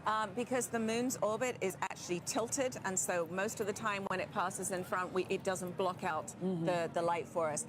At this particular time, it is right on the plane between the Earth and the Sun. It is actually at its closest point to the Earth, and so in the plane of the sky, the moon is exactly the same size as the sun, and that is very unique. That is so special, too. Yes. I mean, like, what are the odds? It's the 400s, right? It's Yes. The distance between the Earth and the Moon is 400 times closer than the Earth and the Sun, and the size is 400 times smaller as well. So it just blocks it perfectly. Yep. It does, and right now the clouds are blocking it perfectly. Hey, but we got a taste of it, which We was did. very nice, Yeah, and we are we chasing did. this eclipse across North America We today. are. So excited Yeah, to we see it are. from these I other think it locations wants to come too. out again. I don't know. These clouds are thinning. Yeah, the clouds. You can hear the crowds cheering. The crowd's getting excited. We're hopeful. Yeah. Channeling all that good energy. Yeah. This crowd has been great all day. Oh, yes. All day. It's crazy to believe, too, that it was so dark and it's only like midday. Oh, yes. Yeah. Yes. Yeah. Wow, and we're starting to get some of Starting this. to get the light back. Yeah, starting to get the light back. Yep. So unfortunately, we did not see the diamond ring at the end of the eclipse because of the clouds, which is always a crowd pleaser. But we did see it actually saw it in the right beginning. before totality. There was suddenly this beautiful, bright one light, and then it all went dark. So we did actually see quite a few great features on the sun, and somebody actually was saying they could see a sunspot. Obviously through their glasses, but they could see a sunspot. So yeah. can you clarify what the sunspots are for our viewers? Yes, absolutely. So if you were looking through your glasses, you might have seen a couple of dark spots on the sun. They are actually very intense places. There's very, very intense magnetic field there. They're very active, and that is what can cause space weather. So every now and again, those active regions can sort of explode and then send billions of tons of solar material towards our planet. Wow. Well, this was fantastic. Thank you so much, Thank you, Nikki. This was Nikki. incredible to experience this with you. Let's follow this eclipse right up that path. Next up is Dallas. We have Joy and Michael standing by for their big moment in the sun. Yeah, you can feel the temperature change. The wind has completely quieted down. Yep. So the energy here is amazing. So with me right now is Dr. Michael Kirk. He's one of our eclipse experts. Michael, we saw an annular eclipse back in October, but today is a total eclipse. How are you feeling today? It is totally different. I am ecstatic. The annular eclipse was really cool. This is, you can feel it, the energy here is electric. If you look around, you can see that the darkness is coming. Let's have a quick look at what we're looking at right now. We're almost there. We're a couple of minutes away. Ooh, yep.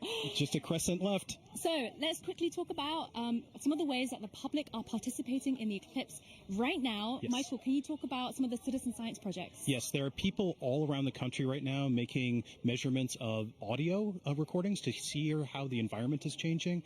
And it is a great opportunity to do genuine science with just an audio recorder. Fantastic.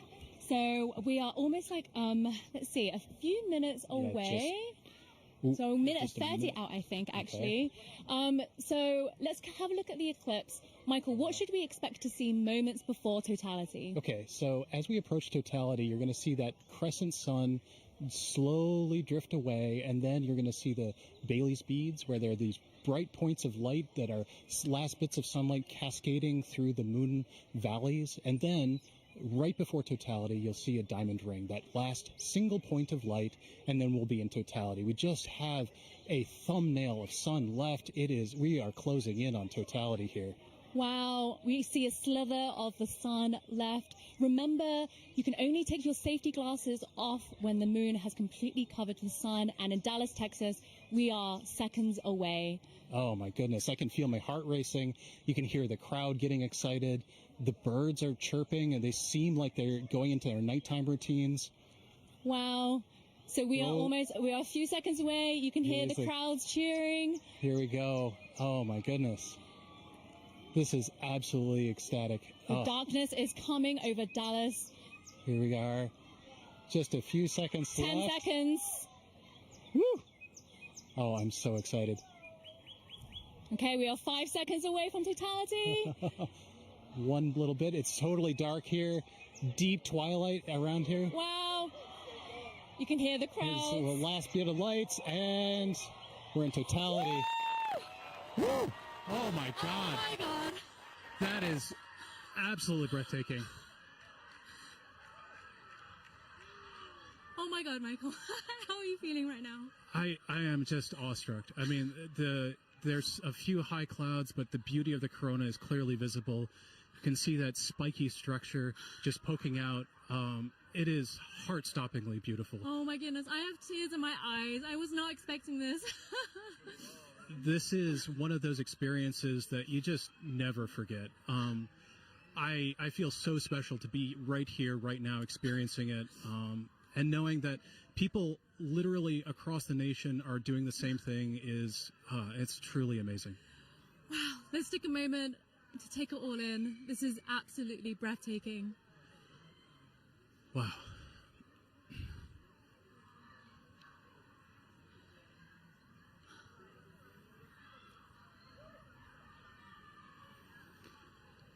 You can see that spiky structure of the corona. That's indicative of our approach to solar maximum, that asymmetrical nature of the corona happens when we're in solar maximum, and that's going to be happening in about a few months from now.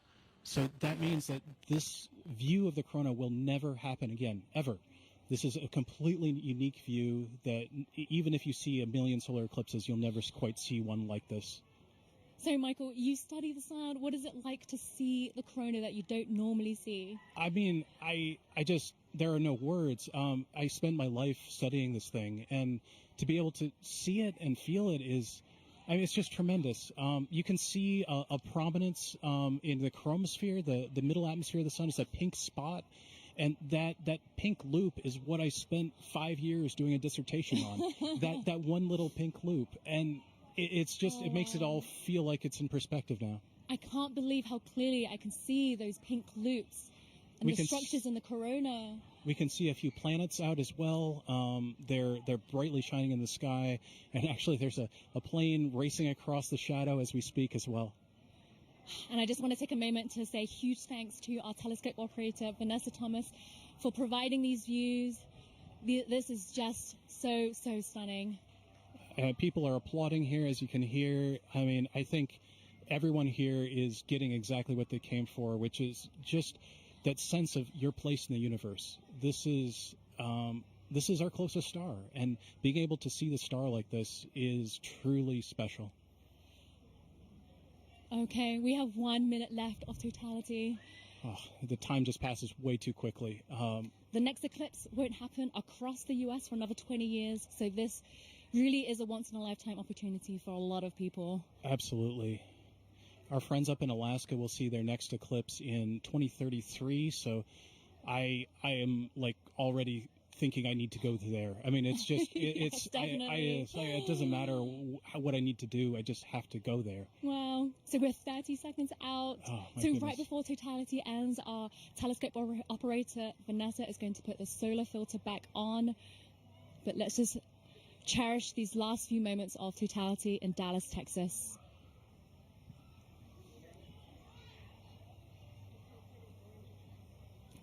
Michael, what will happen right before totality ends? So as totality's ending, we'll go through the process in reverse. You'll see maybe a diamond ring, a few Bailey's beads as the sun creeps out of totality. And then we're going to go back into a crescent sun again. Okay, and there's a diamond ring again. So Okay. time to put your glasses back on. And that Sunglasses is back. it. Eclipse glasses back on. And it's coming back again. Wow, the slither of the sun And you can has see come shadow back. bands on the ground right now. It looks like it's almost raining, or you can see those shadow bands racing across the ground as we come back in out of totality. Wow. Whew. Oh my goodness, Michael, that was amazing. I was not expecting to feel so emotional. I still have tears in my eyes. It just grabs you. I mean, it is unlike anything else. It's as amazing as seeing anything in the natural universe. Like I said, there are no words. Michael, thank you so much for being with us in this very, very, very special moment. I feel honored to be here. We truly are in a special place in the entire universe right here, and I'm just so happy to share it with you. So now let's head back to James at NASA's Kennedy Space Center, who's with the Eclipse moon. He's tracking the shadow moving across the U.S. James, how are things looking on your end? Yeah, wow, Joy and Michael, really cool view there. It's insane to see just how dark it gets. It's literally like nighttime there. You can hear the birds chirping in that shot as well, in the gardens. Absolutely beautiful. We got a bunch coming up in just a few moments here. Our next eclipse path target here for the NASA broadcast is in Russellville, Arkansas. They're going to have a long window too, 4 minutes and 12 seconds. They're expecting that totality kickoff at 1:50:05 to be exact. Again, you can continue to track this with our Eclipse tool here. This is at go.nasa.gov/Eclipse Explorer. And you can see just how quickly it's moving. I'm playing this in real time. You can see that shadow. It's already moving very quickly to the northeast. And the fun isn't just for our friends on the path of totality, and there are a lot of people on that path of totality. About 31 million people reside somewhere on that path of totality. But there's a lot of people obviously outside of that path as well too. If I put on this overlay here for the percent coverage, a lot of folks, us included here in Florida, are experiencing that partial eclipse. As always, if you are in a partial eclipse, be sure to be wearing those eclipse glasses to protect your eyesight as you're viewing it. But you can see these bands here are greater than 75% view. So say you're watching up in, I don't know, Milwaukee here, for example. You've got a great view, almost 100% coverage. You're not quite at totality. 89.4%. Looks like you got good cloud cover there. 20% cloud cover. So hopefully you got a nice view up there as well, too. I've also put on this overlay here to show you just the amount of the duration of totality. You see a lot of our places are within this middle band right here that are getting more than 4 minutes. It may seem like a lot of time, but as you've seen just how quickly that can go by. Michael sounds like he wrote his whole dissertation, a 5-year piece, on those just few moments there. This just passes so quickly, and again, if you miss this, the next time you're going to have to wait for this in the U.S. is not going to be until 2045. So again, make sure you're previewing exactly when to expect that peak time of coverage wherever you are in our path of totality or even outside of that path of totality. So a lot coming up very soon. Again, our friends in Russellville look like they have great coverage there as well too. Only 9% cloud cover, so hopefully they're getting a really nice view. But let's check in with Jasmine up there to see. Hopefully you're looking good for there. How's it looking up in your way up in Russellville? I'm just looking this way. Everything is looking absolutely fabulous here in Russellville. We could not have asked for better weather. So we are back here in the downtown depot area, and joining us now is heliophysics expert Dr. Patrick Kane, all the way from DC. How are you feeling about your very first total solar eclipse? I'm incredibly excited. As I'm watching all of the changes, there go the crowd. As I'm watching all of the changes, I'm thinking back to the textbooks that I've read, and this is, so it was all academic before. This is no longer academic. Yeah, so the feeling is very different than what we might read in a textbook. Patrick, just explain, describe the atmosphere around us as it's changing. Right now, as I'm looking around, of course, the temperature has been falling for the last 20 or 30 minutes, but the light is dimming, and it's dimming faster and faster and faster. It seems like it's accelerating. The crowd is definitely getting excited. I'm looking around the ground to see if I see the shadow snakes. I don't, but this is just really exciting. It really is. Honestly, like you said, we're feeling that cooler weather. Yeah. The crowd behind us just erupted. We're also feeling them fall a little bit quieter, too. Right. So we're going to take a beat of silence as we get into totality. I think we're less than about 15 seconds away. So we're going to also look over our shoulder with our solar eclipse glasses still on until we are in totality. Here we go. Just a sliver of the sun left. Getting close. Crowd's getting excited. The crowd, yeah, all around us, completely electric.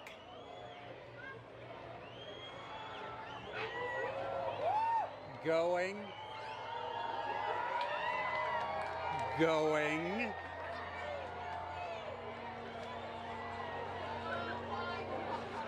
Wow. Oh my goodness. Here we are. Here we go. And the crowd goes wild. God. Oh my God. Wow. We got some Bailey's beads. Oh, absolutely stunning. That is spectacular. We see Venus over to the side there. And Patrick, it came and went so quickly, but we did see a diamond ring at the very beginning there. Can you describe to us what is that? Sure, that diamond ring effect is due to the moon not being perfectly smooth. It's got mountains, it's got valleys. So just like here on Earth, when we see a sunrise or a sunset through a valley, we just watched a sunset through a valley on the moon. Absolutely stunning. Oh my. So you said we could see one planet. I see it right there in the sky. Can we see any others as we're looking up? Yeah, we've got Venus on the over to one side. We've got Jupiter up here to the left of the sun. And there's the corona. Absolutely beautiful. That is spectacular. Now, you also said that this is happening during what we're calling a solar maximum. Now, Patrick, does that mean that the sun is stronger right now than normal? Not so much stronger, just more dynamic. It's changing a lot. During solar maximum, the magnetic field on the sun is more chaotic, it's more disorganized. So you see more random directions for the jets of gas leaving the sun. Right. That is spectacular. We could see a stream. All right, we are reaching that halfway mark already, 2 minutes into totality.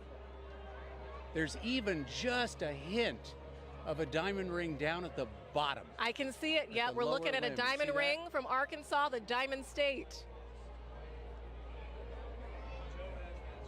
Now, Patrick, of course, as we've been talking about it, this is part of what we are calling the heliophysics big year. You are a heliophysics extraordinaire all the way from Washington, D.C. So what does that mean? Okay, so the heliophysics big year started out in October of last year with the annular eclipse. And of course, we take a pause here in the middle to watch this particular eclipse, but then it will end on December 24th of 2024 when Parker Solar Probe passes as close as it's ever going to get to the surface of the sun within 9 solar radii.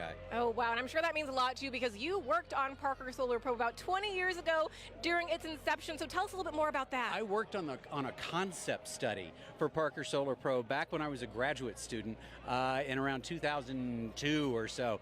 And back then, the idea was for it to actually dive into the sun rather than orbit the sun. So it was going to be a sun dive. Wow, that is fabulous. This must be a very full circle moment for you, right, Patrick? This is brilliant. This is absolutely brilliant. And that diamond ring has been Wait a minute. That's pink. What we are actually seeing is down into the chromosphere now of the sun. We're seeing a little bit deeper than the corona. I believe it's because of the pinkish color. We're looking down into the chromosphere, which is the next layer of the atmosphere of the sun down. Oh, wow. Wow. Oh my God. This is like nothing we have ever seen here in Arkansas and like nothing we will see for the next 2 decades, right, Patrick? That's right. It's going to be 21 years before we see it again here. 2045. All right, so as we are starting to exit totality, of course, we're going to be very careful with our eyes if needed. We're going to put those solar glasses back on, of course. And the crowd just erupting, falling quiet again as they watch this magnificent moment take place. I am actually seeing bats flitting through the air. Oh, wow. Well, we will be very careful then. Well, yeah. And why is that, Patrick? Again, those nocturnal animals are coming out, right? As far as they're concerned, it's nighttime. It's time to feed. So they're coming out to feed on all the mosquitoes we've been swatting. Okay, got it. We'll be very careful for all those nocturnal critters around us right now. All right. We are getting closer. Get ready to put those glasses back on. All right. We're putting those glasses back on. The crowd is, wow, a second diamond ring seen from right here in Arkansas, the Diamond State. Absolutely stunning. Outstanding. Beautiful. Patrick, we're going to turn around now and just one question I really do have to ask you before we let you go is, are you Team Sun, Moon, or Earth? I am Team Sun. Team Sun all day long. Fantastic. I figured from a heliophysics expert like you. We want to thank the city of Russellville for hosting us, Arkansas Tech University, and our telescope feed operator, Joe Mattis. Thank you so much. Now, let's get back to James Traley over at Kennedy Space Center. James, back to you. Yeah, thanks so much, Jasmine. What have you guys had there? So you were just right here in Russellville. You can see that shadow has now officially moved off and is on our way to our next target, which is up here in Carbondale. Carbondale is one of those very lucky cities because back in 2017, they were right at that intersection point of the 2017 eclipse across America. They're there again this year, but the difference is they're going to have a much longer slot. In 2017, they only had 2 minutes, 40 seconds, and that's not as much as they're going to have this year, which is 4 minutes and 10 seconds in the totally eclipsed sun. A really great viewing window for them to really take in this big moment. Very exciting to be able to track that for them as well. And also some details about this tool here as well. If I click onto their eclipse time here of 1:59:15 local time, you notice this little icon comes up here. This is actually simulated based off real data from the Parker Solar Probe of what we expect the corona around the sun to look like. And as you just heard, the sun's a lot more active this time around. It's kind of like a wild hairball, if you will. Lots of different streamers and things streaking off the sun. So you've been seeing already in our coverage some really cool activity around that sun's corona. If you're really lucky and the timing is just right, you might get a coronal mass ejection streaking off the sun. Hoping that someone on our path gets to see that today. If you do, be sure to send us the photos. We'd love to see that as well. One other cool feature about this tool too is you can see the actual path that the moon is going to be taking across the sun. And all of this plays in real time if you time it up well. And so you can actually see, if I go to our live moment here, this is actually playing as what we're expecting in real time, the movement of the moon across the sun. Carbondale just had a little crescent there, and you can see that shadow is really closing in on them very quickly. Let me turn off the 2017 path and zoom in a bit here. You see there, nearing totality in just a few moments, and their weather is looking great. We've been checking in with them all morning and afternoon. 27% cloud cover. That time of totality is coming up at 1:59:15. Really excited. And then it's going to be kind of bang bang for a while afterwards for a lot of our sites. We're going to be moving on to Indianapolis, all the way up to our final target in Houlton, Maine. There is a lot coming up. And even again, still, if you're outside of that path of totality, have your glasses at the ready to be able to observe that partial eclipse. This is going to be going on for a while. But for now, let's take a look at Carbondale and see up close what it's looking like. How is it looking over there in Carbondale?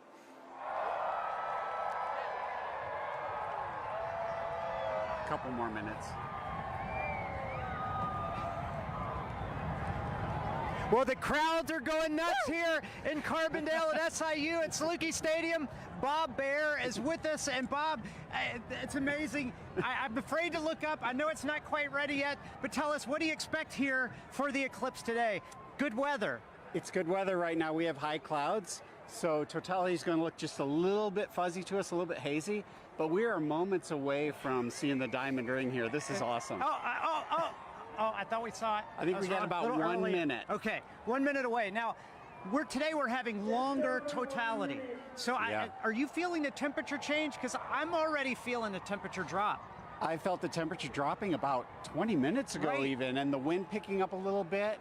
And I think, we got 4 minutes and 9 seconds here, so it'll continue to get cooler. And we got a lot to look at in the sky. I'm very excited. I'm looking up when I can. Oh, it's so close. It's getting very dark right now. See the very dark. You can see the shadow going across. This is the start of it. It's dark over here. It's light over there. This is amazing.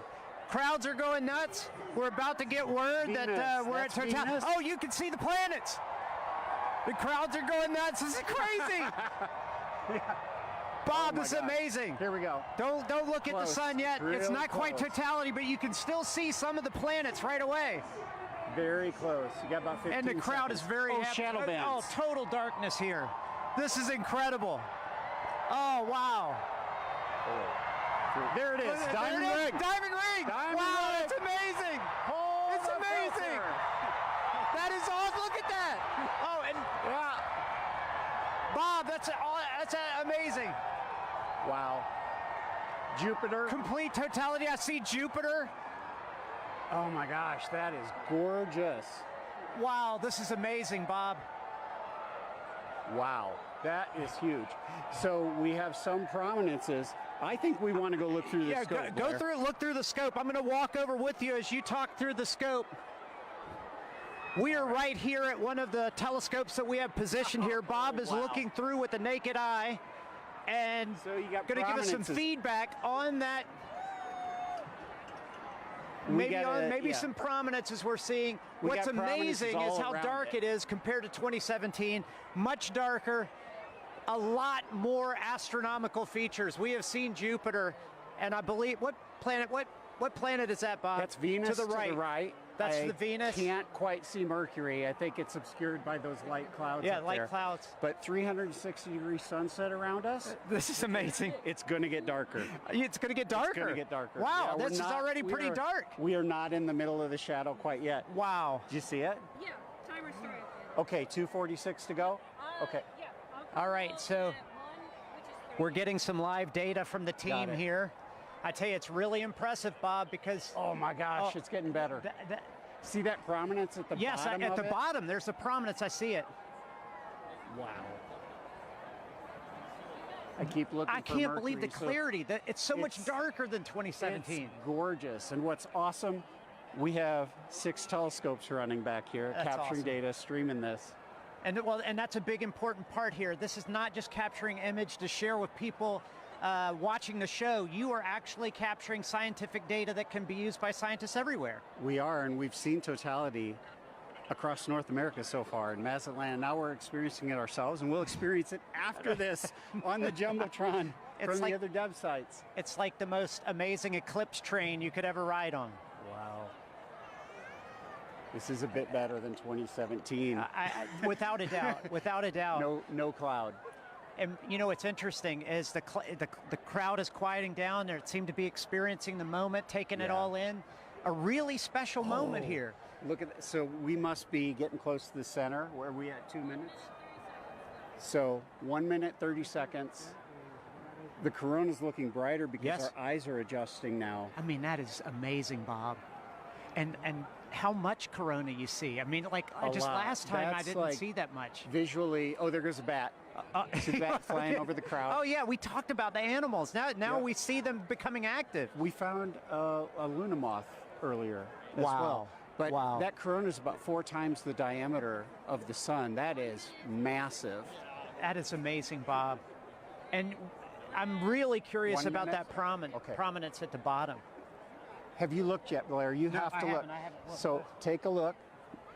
So Blair's looking through the scope now. Oh my at goodness! totality. No, that one right at the bottom is significant, Bob. It looks like a coronal mass ejection, but don't fact check me on that because I'm just a novice. But there's actually 2 on the Bob. You got to look at that. Yeah. There's 2. Look at the 30 seconds. William. 30 seconds left in totality.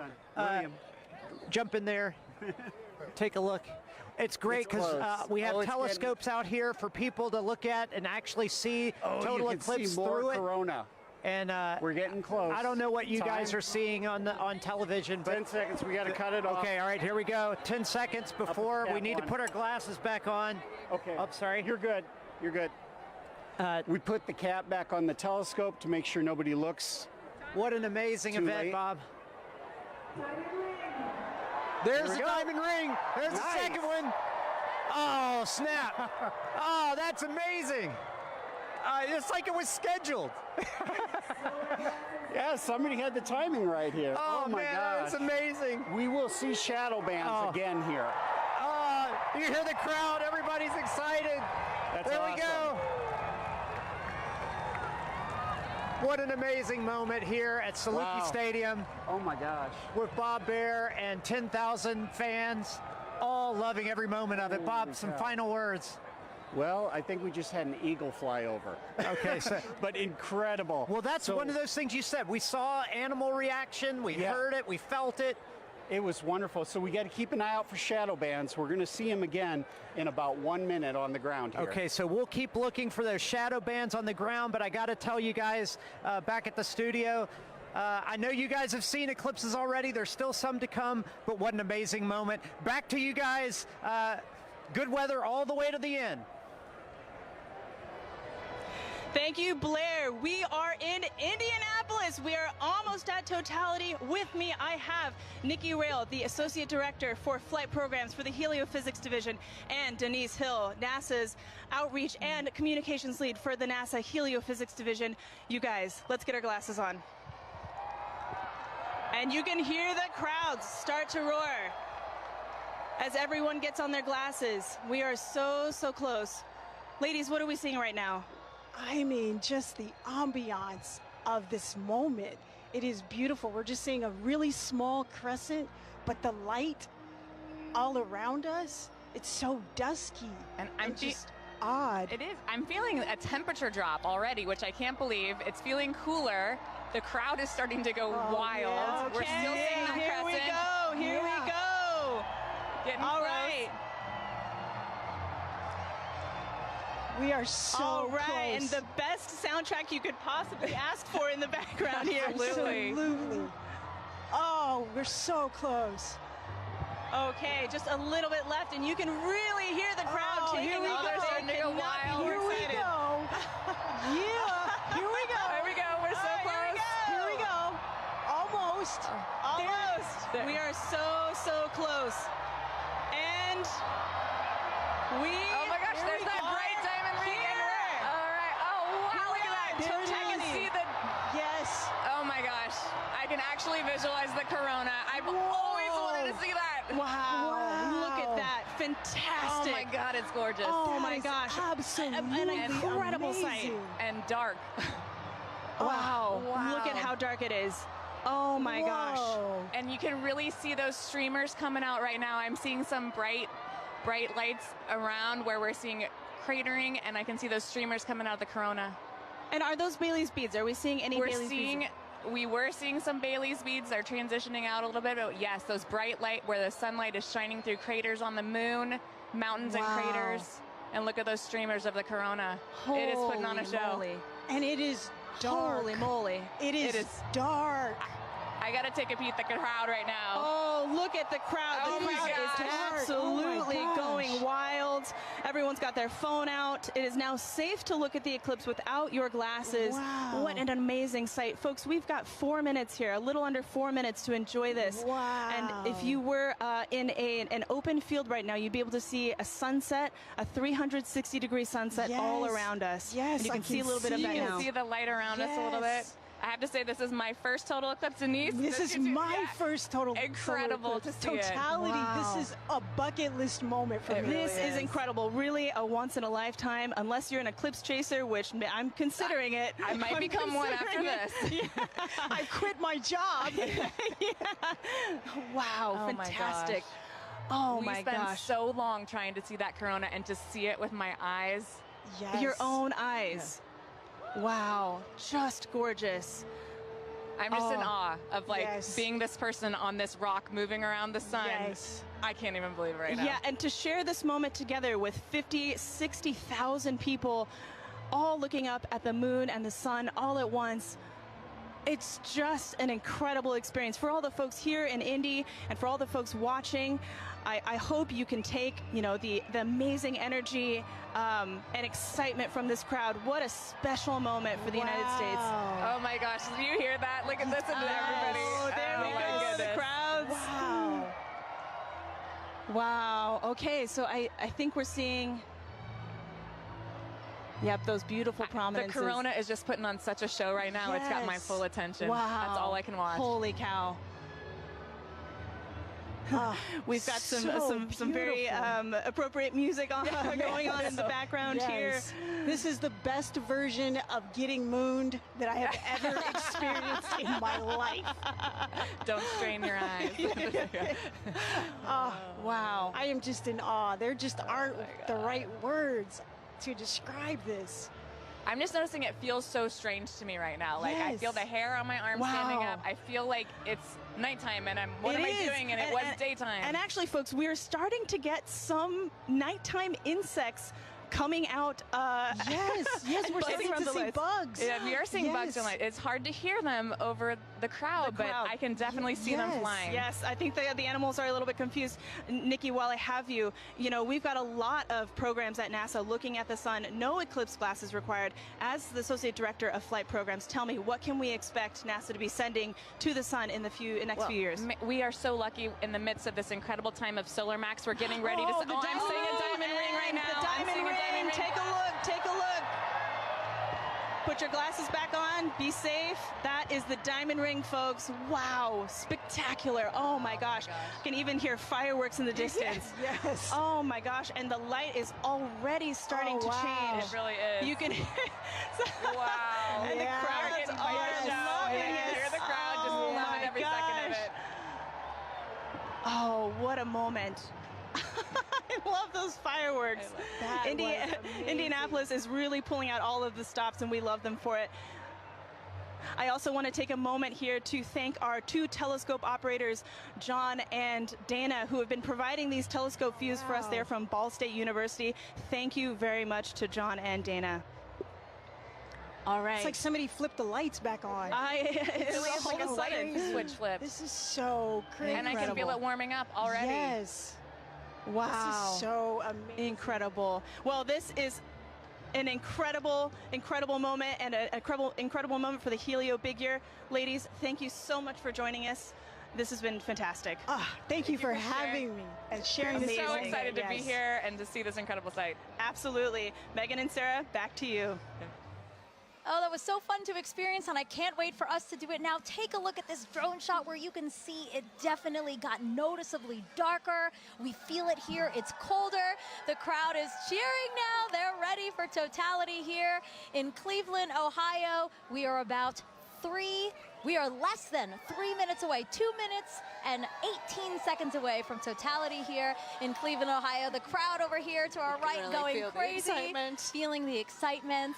I'm ready for this. How are you? Yeah, it's super cool. It's all of a sudden it's really getting dark and you're starting to feel it. Yeah, So cool. It's like they just dimmed it out. Now it's like night. This happened within the last like couple of seconds. But let's take a look around, because obviously we're not the only ones enjoying the total solar eclipse today. We have some we have some eclipse viewing events that we've seen around the country. So why don't we take a look at some of those? Wow, oh my gosh, so this is cool. Times Square. That's the NASDAQ tower, and they are taking our feed live right now, and we're seeing awesome. Cleveland, Ohio sun. They're only going to get a partial eclipse today, but they get to watch our eclipse with us. So. Yeah, I'm really glad that they can do that. Wow, look, that sliver of a crescent just left. It's actually perfect on that building, beautiful. The shape of that building, right? And we can see some people in the foreground taking a look, stopping to watch. It's hard to stop in Times Square, right? But they're stopping to take a look at this with us. Beautiful.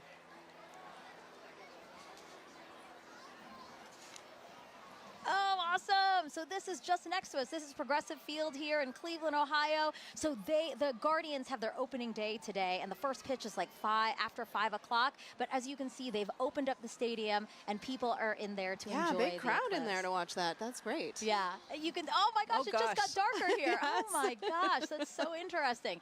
And then Mentor Civic Amphitheater, again, the field starting to fill, and everybody looking up at the sky for their opportunity to see today's solar eclipse.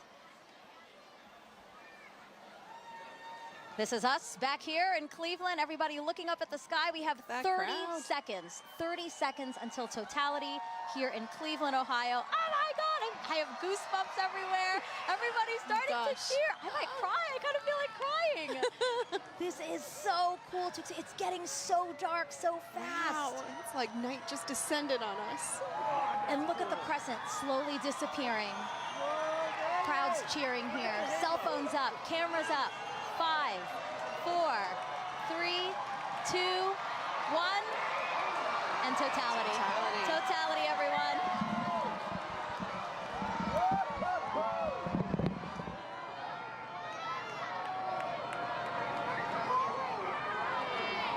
Oh my God. Oh wow. Oh my God. I was so nervous. Wow. I know, I wasn't sure because we had some high clouds, but oh my goodness, you can see that corona extending out. Oh wow. Yeah, the clouds were really bothering me and really scaring me. It get very cloudy here in the last hour and a half, but we have a great view here in Cleveland, Ohio. Yes. Wow, look at the corona. You can hear the crowd. Wow, everybody's got their phones out. Oh my gosh. Wow. You know, I saw pictures of what the shape of the corona might look like from our NASA scientists, and it looks exactly like they predicted. Oh my gosh. Oh, and you can see Jupiter and Venus. Oh yeah, look at that. So Jupiter's to the upper left of the eclipse that we're watching, and just to the right of it is Venus. Yes. Oh, and I see some of those pink protuberances we've been talking about all day. Wow. Beautiful. And again, all around us you see light, but just at the top where we are. 360 sunsets. Exactly, exactly. Yes, Indianapolis had described that as well. Woo! We have totality here for 3 minutes and 50 seconds. That is such a luxurious amount of time. I saw the 2017, I think we only had about 2 minutes. So. And why is that? Why does the length of totality differ? Oh yeah, well, because sometimes the moon is a little closer, a little further away. Its orbit's elliptical. And so when it's further away, it looks smaller in the sky, but when it's closer, it looks bigger, and so we get a little bit more extra time. Look at the prominence. You can see it on the bottom. On the bottom there. So pretty. Wow. It's like bright pink. That is insane that you can see it from there. From here. Yes. Just like the power of our sun. I'm truly in awe right now. And cold. I'm in awe and cold. It did drop. It is noticeably 10 colder. degrees. It's like, yes. Yes. Looking around to the crowd. A lot of people videotaping it, trying to take photos. It's the lovely backdrop of the Cleveland skyline. Yeah, that's beautiful. We have the stadium right next to us. Oh my gosh. And again, thanking the Great Lakes Science Center and NASA for hosting this event here in downtown Cleveland, Ohio. It's great to sort of join humanity to all come together at once and experience this together with such a great Oh, group look at the of screen folks. right now. Here's a shot of the skyline. Oh, wow, the sky looks on fire. Beautiful. A lot of excitement still here in the crowd. Sarah's just taking it all in. Sarah, you're supposed to be commentating. You're supposed to be saying. It's so beautiful. So you can tell that we have some cloud cover, right? It's kind of hazy here, but still. It is, yeah, some high clouds. I was worried about it, but like we can still really see, have a pretty good view here. Wow. And again, this is so rare for people here in Cleveland to see a total solar eclipse. The last time was 1806. Yes. The next time, guys, 2444. That is incredible. I hope everybody took the time to come outside and witness this today. Oh my gosh. You can still see that prominence. Again, talk to us about what a prominence is. Yeah, so that pink color comes from the helium in the sort of outer atmosphere of the sun there. Oh, it's beautiful. And it gives off that pink glow. Yeah. Wow. Totality ending here. Wow, there's the diamond ring. Oh! Time to get your glasses back out. Time to put your glasses back on, everyone. That's your cue. Glasses back on. We get that diamond ring. Wow. Beautiful. What an amazing experience. My first total solar eclipse. Yes. Let's see what they think about this in Niagara with Daryl Nail.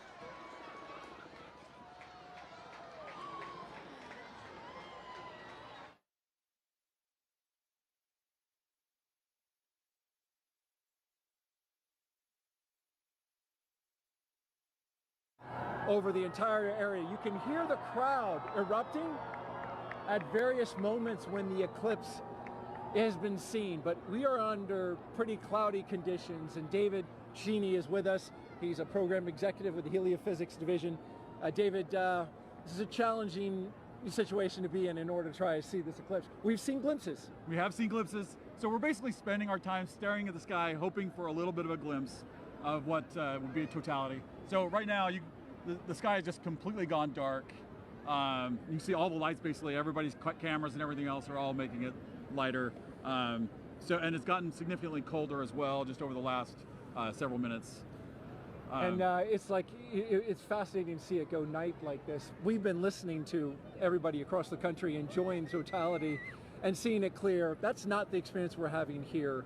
In fact, it's so cloudy that our telescope operator, Jessica Bellina, who's working very hard to try to get a lock on it, has not been able to get that telescope feed dialed in because she has to have a view of the sun in order to see it. So we don't have a feed for you from Niagara. What we have is just every once in a while you'll hear part of the crowd, only part of the crowd will cheer because I guess they kind of have an angle through the clouds to see just a little bit. Yeah, and the clouds have really only cleared out enough occasionally to even need eclipse glasses. So for the most part, you have a thick enough layer of clouds that you can see the eclipse without them, and it's just fine. So a lot of us have been able to just take regular pictures with our cameras. Let's take a look and just kind of enjoy the moment of darkness that we're in now.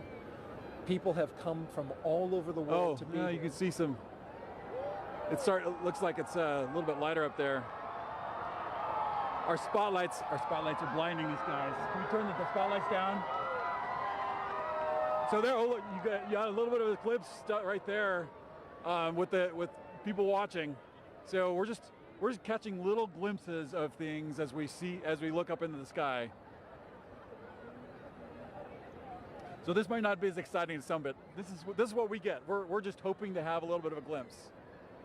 Well, we've got 3 minutes and 29 seconds for it to happen. We're already a minute or so in. Right. We heard there's going to be skydivers that are going to jump out. Probably hard to see them. Yeah, I don't know that we'll ever get to see the skydivers.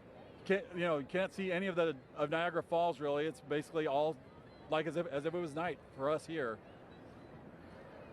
You can start to see some of the light come in from the other side. So we're taking now a view of Tupper Lake, New York. That's oh look, there he goes. Right. There goes totality right there. We're getting totality right now that we can see. There it is. We just got a really nice clear spot right there. So wow, got a little bit of hole through the clouds so everybody could see. Just opened up, and now that was the roar from the crowd that you just heard, and just as soon as it showed. So yeah, we're continuing to watch the totality that we're getting right now. You can see a little bit of hint on the side as it's shining through. Well, there, duck down. Yep. Jessica, so here we go. We have another view, a little bit, another little view right here. No. As it's starting to peek out around. Oh, there it is. So we're getting starting to peek out just around right there. Yep. Well, totality is complete. Yep. Well, that was a fun experience to watch and hope for, like just everybody else around here, hoping for a view. And we got it. That was a unique experience. Bring the lights up. And suddenly night is turning into light and day. Yeah, we're getting some light again. Oh, although that's a lot of light. I was worried there for a second that we weren't going to get anything. David Cheney, thank you so much for joining us. Appreciate you sharing this experience. I was really worried that we were going to see something. Fortunately for everybody here in Niagara Falls, we got to see a little bit of the eclipse. And yes, we did. That was great. Some of your cheering now. Thank you very much. All right, you're welcome. As we take a look around the falls, and people have not moved. They are still looking up, enjoying the partial eclipse now. We're going to bring in Jeremy Hansen. He is a Canadian Space Agency astronaut who has been at the falls with us for the past few days. And Jeremy, you're going to be on Artemis 2, of course, the mission. We'll talk a little bit about that. I'm going to be looking over your shoulder here, Daryl. Hey, make sure you put on your glasses. We're still pretty safe. We got a lot of cloud cover, but that's true. That was actually, I think, exceeded expectations. Well, I mean, when your expectations start off with just clouds everywhere. Yeah. And I didn't think we were going to get anything. How did you feel when it finally poked through? I felt like success because we all really wanted to see it in totality, and we might have only saw it for 5 seconds, but we did get to see it, and we could see the corona, and that was just very special for me. So I really like that. And then when it passed totality, it was like this amazing, hopefully the camera captured it, but just like that amazing sunrise just coming across the clouds. Actually, the clouds kind of made a nice backdrop for it, so that was pretty special. That was very unique, very special. I'm so glad and a little relieved that we got to see a little bit of it. That was the moon passing in front of the sun. You're going around the moon in September of 2025, currently scheduled for that. You'll be the first Canadian to do so. You just saw a real special moment. That's another one. What are your thoughts on getting ready to take that big trip? You can imagine I have a lot of thoughts about Artemis 2 and what Reed, Christina, Victor, and I are getting ready to undertake. But if I have to boil it down, a lot of it comes down to pride. I'm really proud of humanity for taking on these big challenges. I'm really proud of the United States for their leadership, for creating this opportunity where other countries can express our genius, bring real contributions to the program. And now Canada is going to be the second country in the world to send a human into deep space. And it's got nothing to do with me. It has to do with the genius that the world is sharing. I just love that. That's amazing. Want to mention real quick, we are in full totality up at Tupper Lake, New York, not far from here in northeastern New York. We're here in western New York where light is continuing to shine and get a little bit brighter. It really is special, and we really felt that in the 4 days that you were here interacting with the public. Was that your sense?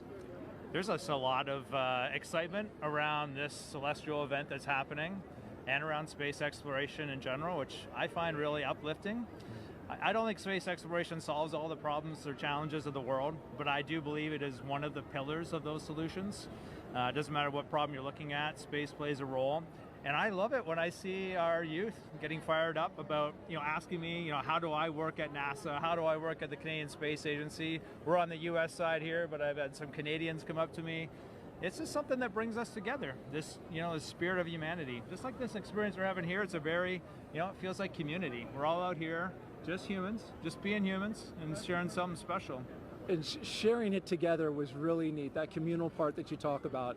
Like, I felt a little bit of a bond with everybody here now. Yeah. You as well. Appreciated seeing you and having dinner of the past few nights. Just happened to work out coincidentally. Yeah. Really enjoyed the time. Great words today, and we will all be rooting you on for your mission coming up in September of next year. So good luck.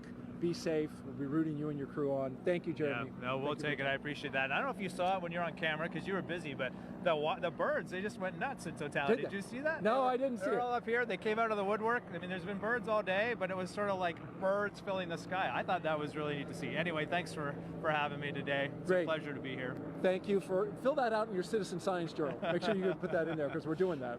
All right, thank you, Jeremy. And I just want to say thank you also to New York State Parks, Niagara Falls specifically. We couldn't have done this without you. So thank you very much. Definitely. We're going to throw it now to Kennedy Space Center where James Traley is tracking totality at Tupper Lake. James? That's right, Daryl. Yeah, we are still in totality in Tupper Lake. We are nearing the end of our eclipse across North America. You can see our last target of the day, Holton, Maine, is all the way up here, almost off your screen. This speed of the eclipse shadow is moving so quickly across. The ground speed is about 2,000 miles per hour, so that is a fast clip. If you're in the path of totality, really take full advantage of those few fleeting moments to observe this moment. If you're not in that path of totality, or if you missed it, hopefully you didn't miss it because we've been tracking it all day here showing you. If you did miss it, I'm going to zoom way out here and show you what to keep an eye out for in the future. So this is going to be the eclipse path in 2045. We're going to come through parts of Montana into North Dakota in 2044. 2045 is the next big eclipse across America. That's actually going to come, oops, I didn't draw here, there we go. That's going to come all the way from California into parts of Florida there. That is in 2045, so a long time to wait. So really take full advantage of those fleeting moments to be able to observe this moment. I'm going to click on Burlington here, who are also in that path of totality, experiencing that right now too. So just an incredible moment to really see all of this. And Tupper Lake, again, they're still, I think, experiencing that last fleeting moment there. That is just moving off. You can see that is officially now moved off Tupper Lake. Really a fantastic shot. They have that now, that diamond ring effect, that really beautiful shot there.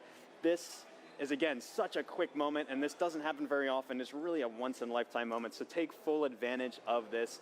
You can see just how close we are now to Holton, Maine, who are our last stop of the day on our NASA coverage here. This is then going to continue on into parts of Canada and beyond.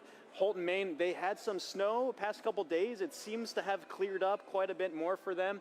Really hoping that that holds out for them. They are expecting a duration of 3 minutes and 20 seconds to be able to observe that totality at 3:32:05 local time. Really excited to see that view. You see that shadow creeping so quickly up to them up there. So let's check in with Angelique, who is up there in Holton, Maine. Hopefully it's beautiful weather for you. How's it looking up there, Angelique? James, it is looking awesome up here. We are just a few minutes away from totality. You can hear people announcing it in the back, and people are getting excited, as am I. And here to share in all of that excitement with us is actually Dr. Eric Smith, the program scientist for the James Webb Space Telescope. Eric, it's so great to have you here. Oh, it's great to be here, Angelique. This is really exciting.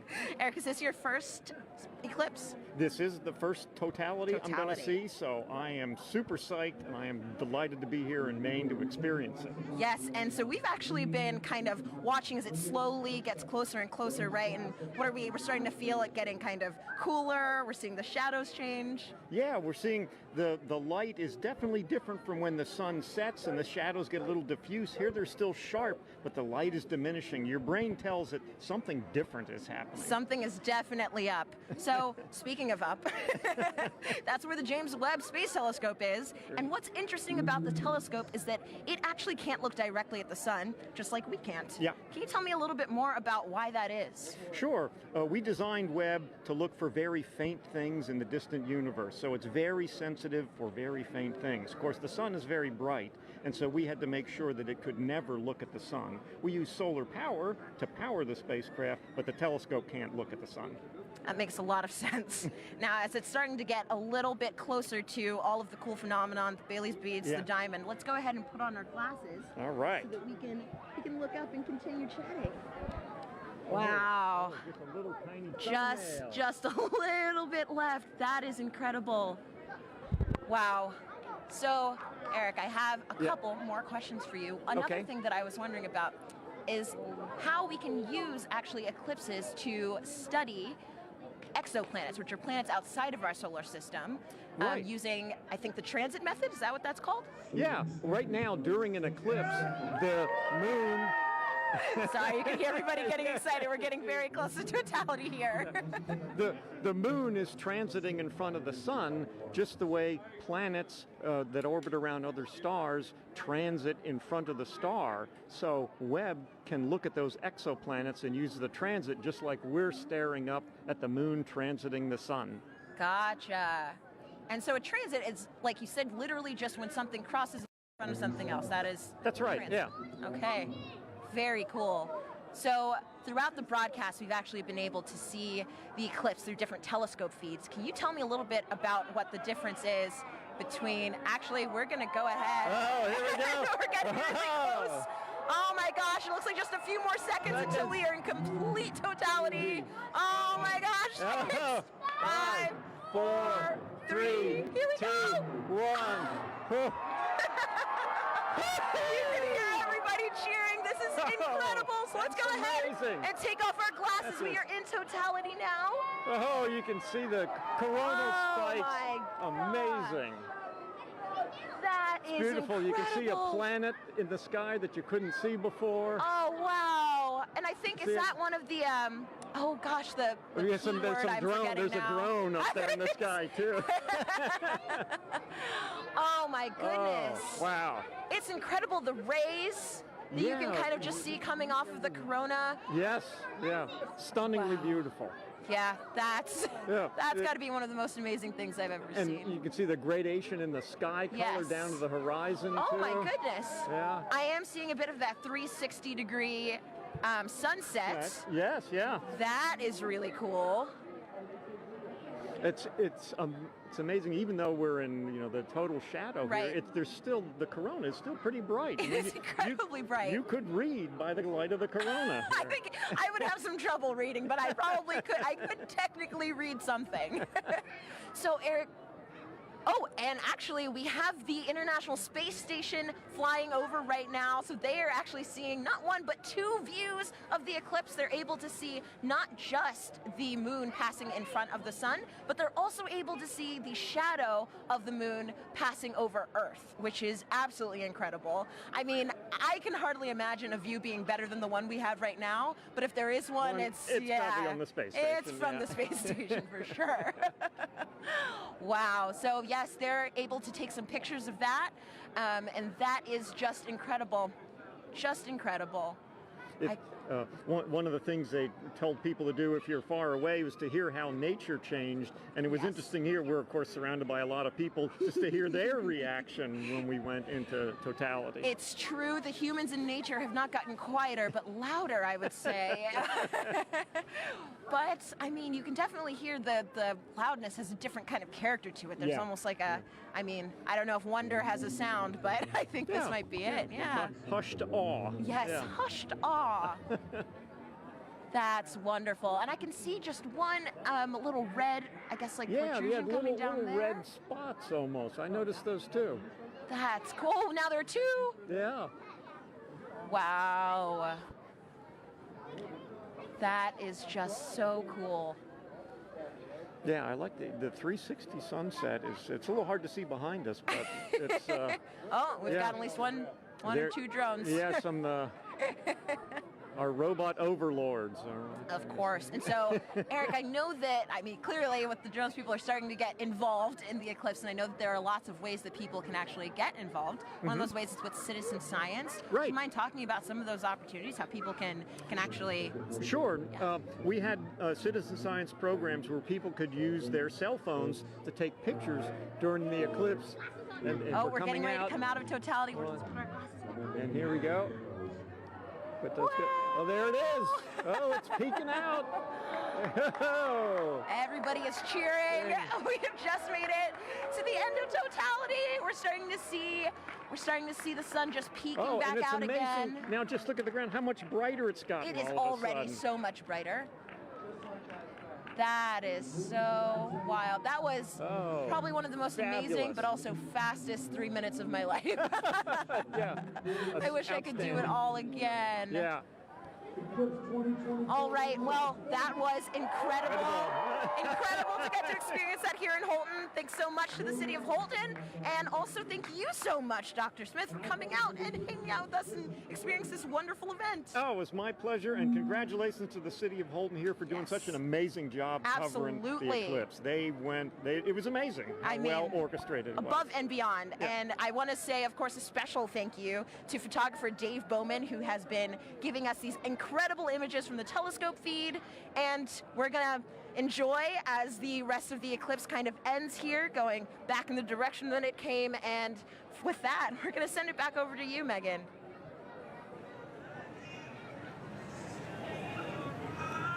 Alrighty. Thanks, Angelique. So, Gina, I mean, what do you think? Like, we literally have just watched the eclipse travel, what, about 2,600 miles? It's going across Mexico to Maine. Yes. In like, what, about 88 minutes? That's right. It's so fine. fast. That 1,900 miles per hour that the shadow's traveling. I mean, did you have a favorite location? For me, I think between Russellville and Dallas, just getting to hear some of my colleagues and their excitement too, it was amazing. Oh my goodness, yeah, no. So, I don't know, I have to be a little bit biased. We did have some cloud cover here, we did. But to see it with your real eyes was just... And we had that moment, which was We did, yes. It was amazing. And so it's really cool too, just to think about how millions of us now have this shared moment of what could be a once-in-a-lifetime event. It's true. And so, folks, we have time for some more questions from our viewers. And again, we have another great question from Mackenzie, who's in the 3rd grade. Okay. Let's roll it now.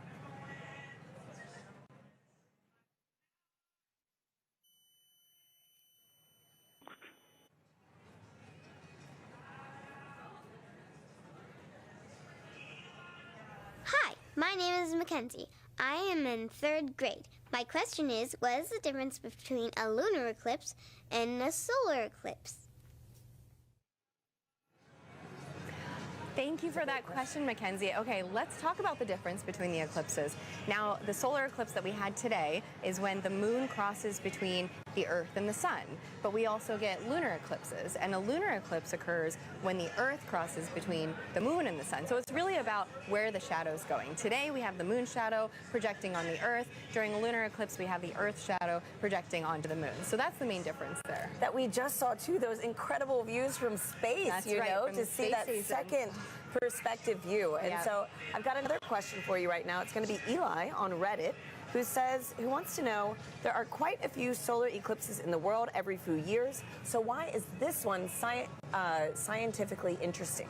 Okay, so yeah, we do get solar eclipses and lunar eclipses maybe 2 to 3 times a year. However, the total eclipse that happens today, total eclipses are about every 1.5 years. And that is a rare opportunity for us to look at the corona, study the corona in a way that we can't do during the other types of solar eclipses that we have. So and during the solar maximum. Exactly, during the solar maximum. So for this one particular, you know, we were talking about the solar activity that we were seeing on the limbs during the totality.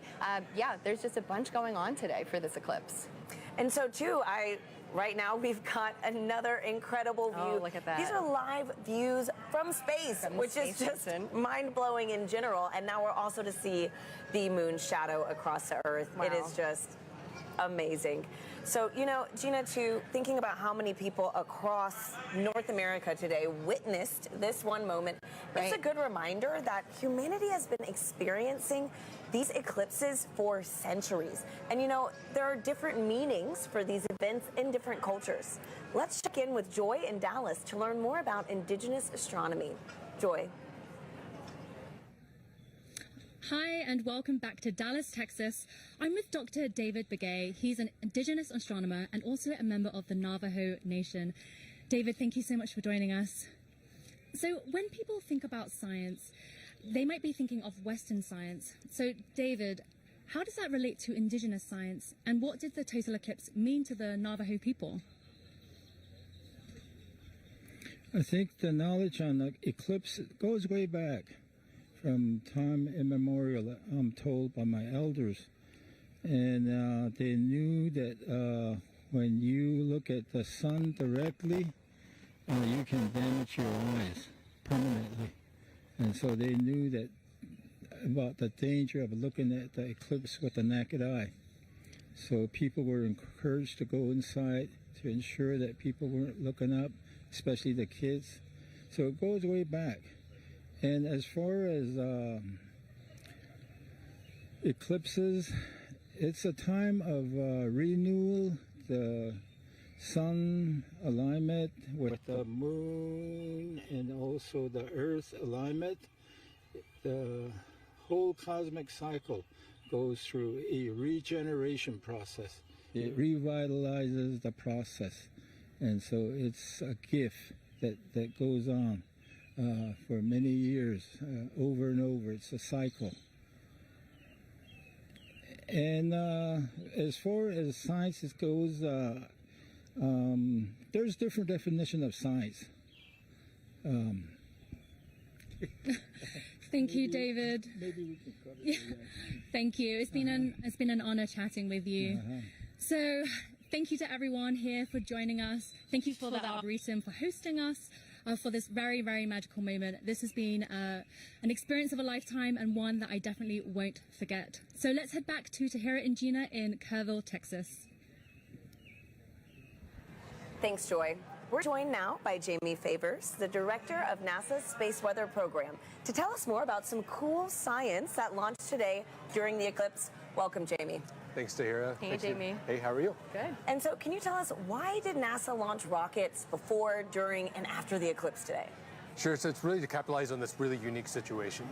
Things like this happen every day, going from daylight to, sunset into, darkness. It happens so quickly that we can make these measurements one right after the next to really understand very precisely what's going on in the atmosphere. With sounding rockets, we can do that so quick back to back, the way we can't do with some of the really large rockets. Okay, so Jamie, how high did the rockets actually go, and what's special about this area of the atmosphere? Sure, and we just launched the second of those three just a few moments ago, and that's going pretty well so far. These particular rockets are getting about 250 miles above the surface, pretty close to right about where the International Space Station flies. And before you ask, everything's safe. We take care of the. And it looks like we've got a playback of that right now. Oh, wow. Perfect. Can you walk us through this? Sure. So from Wallops Island out in Virginia on the Virginia Space Coast. So these rockets have multiple stages to them. So you're seeing one stage burn for a few seconds, then that drops off, and then the next stage will light to eventually take it all the way up to about that 250-mile mark above the surface to make those measurements in the upper atmosphere. Wow, that looks incredible. Yeah. Oh my gosh. Okay, and so what is that area of the atmosphere, and why do we care about it? Yeah, so it's the upper part of our atmosphere. It's called the ionosphere. That's really from a perspective of heliophysics, where we really see a lot of that interaction with the sun and the earth. We care about it because that interaction can change the way our GPS signals work, our communication signals work, and even up a little bit higher, we start to see the influence of the sun actually causing the atmosphere to change its density in a way that can impact the way satellites orbit the Earth as well. Sure. Okay. Great. And so, Jimmy, today we've been doing this fun poll, to see who is Team Sun, Moon, and Earth. What team are you repping today? Well, other than Team Science. Don't choose the wrong answer. Well, my bosses would make sure I go for Team Sun today for sure. Oh, man. Okay. Well, thank you so much again. Thanks, Jamie. And folks, it is time now to say goodbye to our friend, James Traley, who has made sure we've known where and when to look up all day. James, thank you. Yeah, thanks so much, Tahira. It's been fantastic tracking this eclipse across North America all afternoon with you. If you're still in the path of totality, you might be in a boat somewhere off the Canadian coast taking this all in. I hope you enjoy that view, that fleeting moment. We've made a big journey across. I can zoom out here on our eclipse board. You can see we started all the way down here in Mazatlan, Mexico. We've trekked all the way across and are now, like I said, breezing past Canada now into the Atlantic Ocean. It's been fantastic to track this. And if I turn on the shadow of our penumbra, you can see this highlighted area. Anywhere in there is still experiencing a partial eclipse. So if you're in that partial eclipse area, be sure to have your eclipse glasses at the ready so you can take in that fleeting moment. We just went outside a few moments ago here at Kennedy Space Center to take it in. It's fantastic, beautiful view. It's really cool to see. You got like a little chunk out of the sun there for us here, only about 50% coverage, but still fantastic to see. So really, it's been phenomenal. We've lucked out in general with the weather all of today too. That was the biggest concern I had going into the day here. It's been beautiful views up and down here, and so really fantastic to see this. Really been a lot of fun tracking this with our Eclipse Explorer. A big thanks again to our scientific visualization studio for putting this tool together. But for now, back to you, Tahira. And here with us now is NASA Chief Scientist, Dr. Kate Calvin. Kate, welcome. Hi, Kate. Hi, nice to be here. So happy to have you back here again. I know we had the pleasure of sharing the stage together for the annular eclipse. Right. Now, with today's total solar eclipse, can you tell our viewers what would you say is the #1 takeaway from today's events? I would say the #1 takeaway is that our universe is beautiful and understandable. We all got to experience this together today. We could predict when it would happen, and we did a lot of science today. That's great. So speaking of the science that was conducted, how does that fold into kind of the greater science that we're doing with NASA in the future? Yeah, so we did a lot of science today, and a lot of it really complements science that we do all of the time. So one of the things we were really looking at today was the corona. The moon blocked out the sun so that we could see that part of the sun's atmosphere. But we also have a mission called Parker Solar Probe that's orbiting closer and closer to the sun so that we can study the corona with that. We were also looking a lot at how the eclipse affected Earth. So we had a citizen science project that looked at how the eclipse changed temperatures and clouds.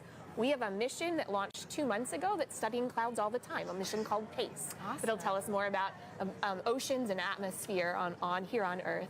And one of the other things we do is we develop instruments called a coronagraph. So the moon blocked out the sun today so that we could see that corona, but we can make an instrument that does that. And so we have an upcoming mission called Nancy Grace Roman that's going to block out the light of other stars so we can see what's flying in around them. Amazing. So much going on for the sun at NASA, honestly. Right. And I understand that the Heliophysics Division has a big sun celebration going on right now, the Heliophysics Big Year. Kate, could you tell us how we could get involved in this and really just celebrate our star? Yeah, this total solar eclipse was just one event in a series of this Heliophysics Big Year, working towards Parker Solar Probe's closest approach to the sun. And we have a lot of activities where you can engage in our science and learn more about the sun. And if you want to know more, you can find us on social media at NASA Sun. Fantastic. Wonderful. Thank you so much, Kate, for being here with us. It was really special to share this moment with you. Thanks, Kate. Nice to be here. And Gina, this has been an honor. I mean, my goodness, to have the annular eclipse with you, then to share this total solar eclipse with you. I know. Thank you so much. And do you have any final thoughts? This was amazing. Annular was great, but to hear the energy here. The total was so just great a whole nother level. Both of you, Yeah. Once again, thank you for having me. Absolutely.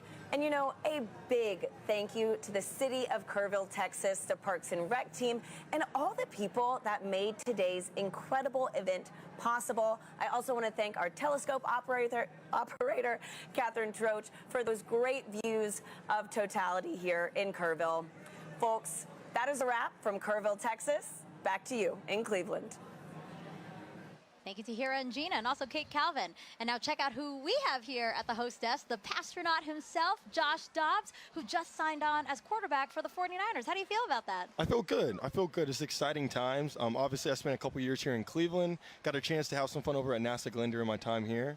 So it's cool to be back and taking the Eclipse Fest here in Cleveland, but looking forward to the future in San Francisco. I know NASA's doing some great work out there on the West Coast, so we'll be able to stay tuned to that as well. Yeah, so for people who don't know, the Pastronaut nickname comes from some incredible plays you had last year, and also you have a background here with us at NASA with some externships, but also you're an aerospace engineer. So how did it feel being back here specifically in Cleveland to watch the total solar eclipse? It felt really good. When this event was put on my radar about a year ago in last offseason, they're like, hey, the eclipse is coming straight through Cleveland. We'd love to have you here. It's going to be a once-in-a-lifetime event to be able to experience it, especially right here on the beautiful Great Lakes, and obviously have some great weather today. So I marked on my calendar a year ago, and to make it back here and take it in, and get a chance to hang out with the city I spent 2 years in, it's been great. I think the biggest thing that I've enjoyed is just seeing the interest from the city of Cleveland and how many people traveled here to take in the event today, and to be able to then also go learn about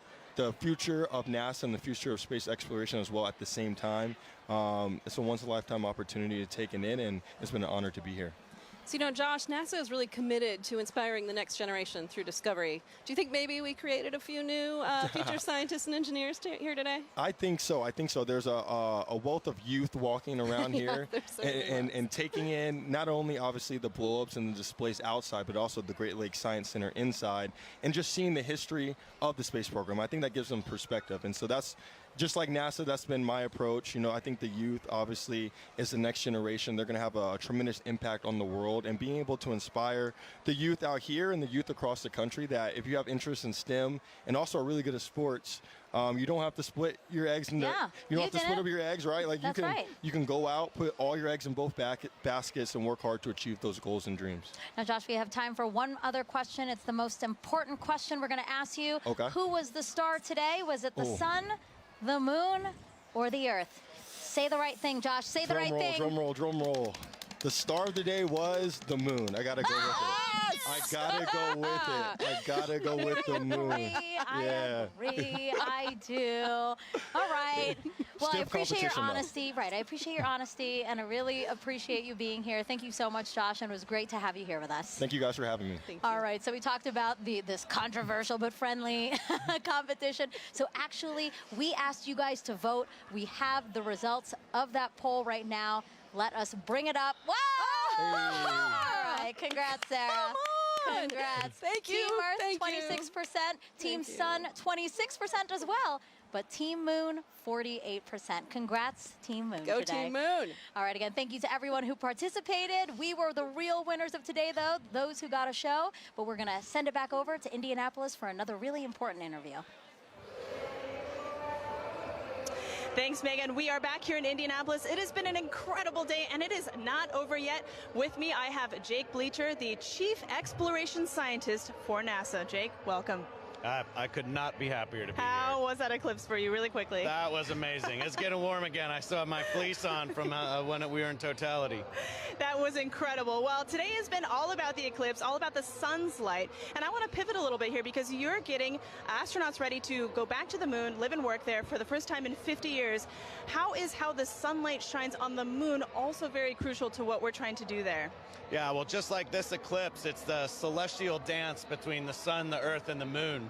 And when we go to the moon, we'll actually have instances of eclipses where the Earth will eclipse the sun. Wow. So it's something to think about. But we're really interested in the lighting in the South Pole. Our Artemis 3 mission will land astronauts at the South Pole. And there, because the moon has almost no axial tilt, the sun is always right along the horizon. Wow. And so high peaks have sunlight more than normal amounts of time, and low depressions have almost no sunlight or never see the sun. And so we think there might actually be water trapped there. Incredible. So one thing that we've talked a little bit about on the broadcast is space weather. And space weather is really important to understand, especially when it comes to the safety of our astronauts. Can you describe how the instruments Ursa and Hermes are actually helping keep our astronauts safe? Yeah, Ursa and Hermes are payloads, science instruments that we'll have on our Gateway. Gateway is going to be a station, a research station that orbits the moon, and astronauts can stop there on their way to the surface of the moon. And these payloads, or these science instruments, will be there to basically detect what the solar weather is like, what we call space weather. So that radiation that our astronauts will live in when they're actually there. So understanding your weather is the best way to be prepared for it. Absolutely. Well, you've given us a lot to be excited about. Jake, thank you for being here on this incredible day. I would not have missed it. Well, folks, that is all we have from Indianapolis. Thank you for joining us. It has been a wild ride, pun absolutely intended, and we've had an amazing time. So from all of us here, back to you guys. Thank you, Lauren. I did enjoy your pun. And now back here in Cleveland, we are joined by Jimmy Kenyon, director of NASA's Glenn Research Center. Thank you for joining us and for hosting us, really. Absolutely. Thanks for having us here. Well, so yeah, Glenn Research Center is right here in Cleveland, Yes. just down the road. The only NASA center in the Midwest, the only one in today's path of totality. Literally everything aligned for us to get a great show here. Absolutely. And it has been such a great show here. You could not have asked for better weather. And it's springtime in the Midwest. That's always a little bit of a debate, but you could not have asked for better weather. What a great outing. We're here with our partners at the Great Lakes Science Center, and which hosts our visitor center, so where the people are. And, Yep. and just a great opportunity to have everybody here and connect them with what we do. Yeah. Yeah, you hosted this wonderful 3-day event here and invited the community and all your visitors in to come and explore and learn a little bit about Glenn. Why was that important to you? It's important, but, well, as you know, having a total solar eclipse pass over your community is, for most people, a once-in-a-lifetime opportunity. But to have a total solar eclipse pass over a NASA community like Right. Cleveland. Right. That's even more rare. But what it does is it creates such a great opportunity to connect people with what we do. Everybody is here paying attention to our planet, paying attention to the moon and the sun and how all of these things work, our solar system and our universe. And that just gives us a great opportunity to say, this is what we do. Right. And connect people with that. And that's, you can't pass that kind of an opportunity up. Right, and speaking of all, like you said, the science, all this discovery that we're enabling today by the eclipse, you know, let's talk more about the science, you know. I know that nothing flies without Glenn. That's what you love to say, Jimmy. That's so right. Can you explain the center's critical role within NASA? At NASA, Glenn, we work on aircraft propulsion, spacecraft propulsion, power for both aircraft and spacecraft, communications. We also work on materials and testing in extreme environments, but our core competencies of power, propulsion, communications. No aircraft and no spacecraft flies without those three things, and they never will. And so NASA Glenn is literally part of virtually every NASA mission. Well, Jimmy, thank you so much. I really appreciate you being here and again hosting us. This was a wonderful event. I know so many people joined us here and really enjoyed it because we were watching, we were looking out at the crowd, Yeah. Lots of smiles. So Yeah. really, thank you so much, you and the Great Lakes Science And Center. thank you for being here and being part of this with us and really putting NASA and NASA Glenn on the map here for us. Thank you, Thank Jimmy. you. Thanks Thank so you. much. Have a great day. All right, and a big thank you to our whole team positioned across the path, from our correspondents to our experts and our telescope operators. We couldn't have done it without all of you. And Sarah, as we're taking again this aerial shot of the Great Lakes Science Center, so beautiful. Such a wonderful way to experience my first total solar eclipse, and I hope you had a good time too, because I know this isn't your first total solar eclipse. No, this is my second, but it was really great and special to be able to experience it with you and all the folks here. Yeah, we did notice that people right after, though, people were like, whoa, they were trying to get out. There's a lot of really fun events happening in Cleveland, so there's a lot of people in downtown. So I hope that they took some time to look up today and really enjoy what they saw. Yeah, and not only all of the great views that we had, but we also really did some cool science today, too. Yeah, really, really cool science. And actually, yeah, let's talk about that. You know, NASA's heliophysics big year isn't over yet. You know, we had the annular eclipse, then we had the solar eclipse, and now talk to us about what's happening in December. Yeah, coming up on Christmas Eve, in fact, Parker Solar Probe will make its closest approach to the sun, 3.9 million miles, which still seems like a long way to me, but apparently that's actually pretty close. Yeah, I can't believe that's happening. Again, just that it's all, we've been saying this all day, aligning. Everything is aligning for us to have a beautiful show. And so, yeah, you know, Sarah, again, thank you so much. You know, we watched this together, race across Mexico to Maine in only an hour and 28 minutes. And again, we have so much more to look forward to. So we hope you all stay with us as we continue studying our sun and how it affects us, from all of us here at NASA, where we make air and space available for everyone. Thank you for watching and enjoy the rest of your day.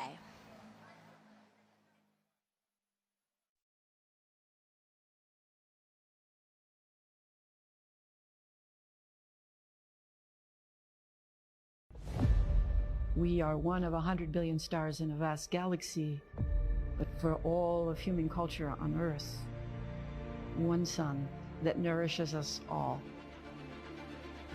That is what stirs humankind.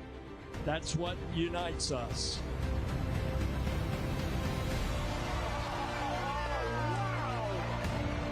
Experience the wonder, the beauty, and the power of our star.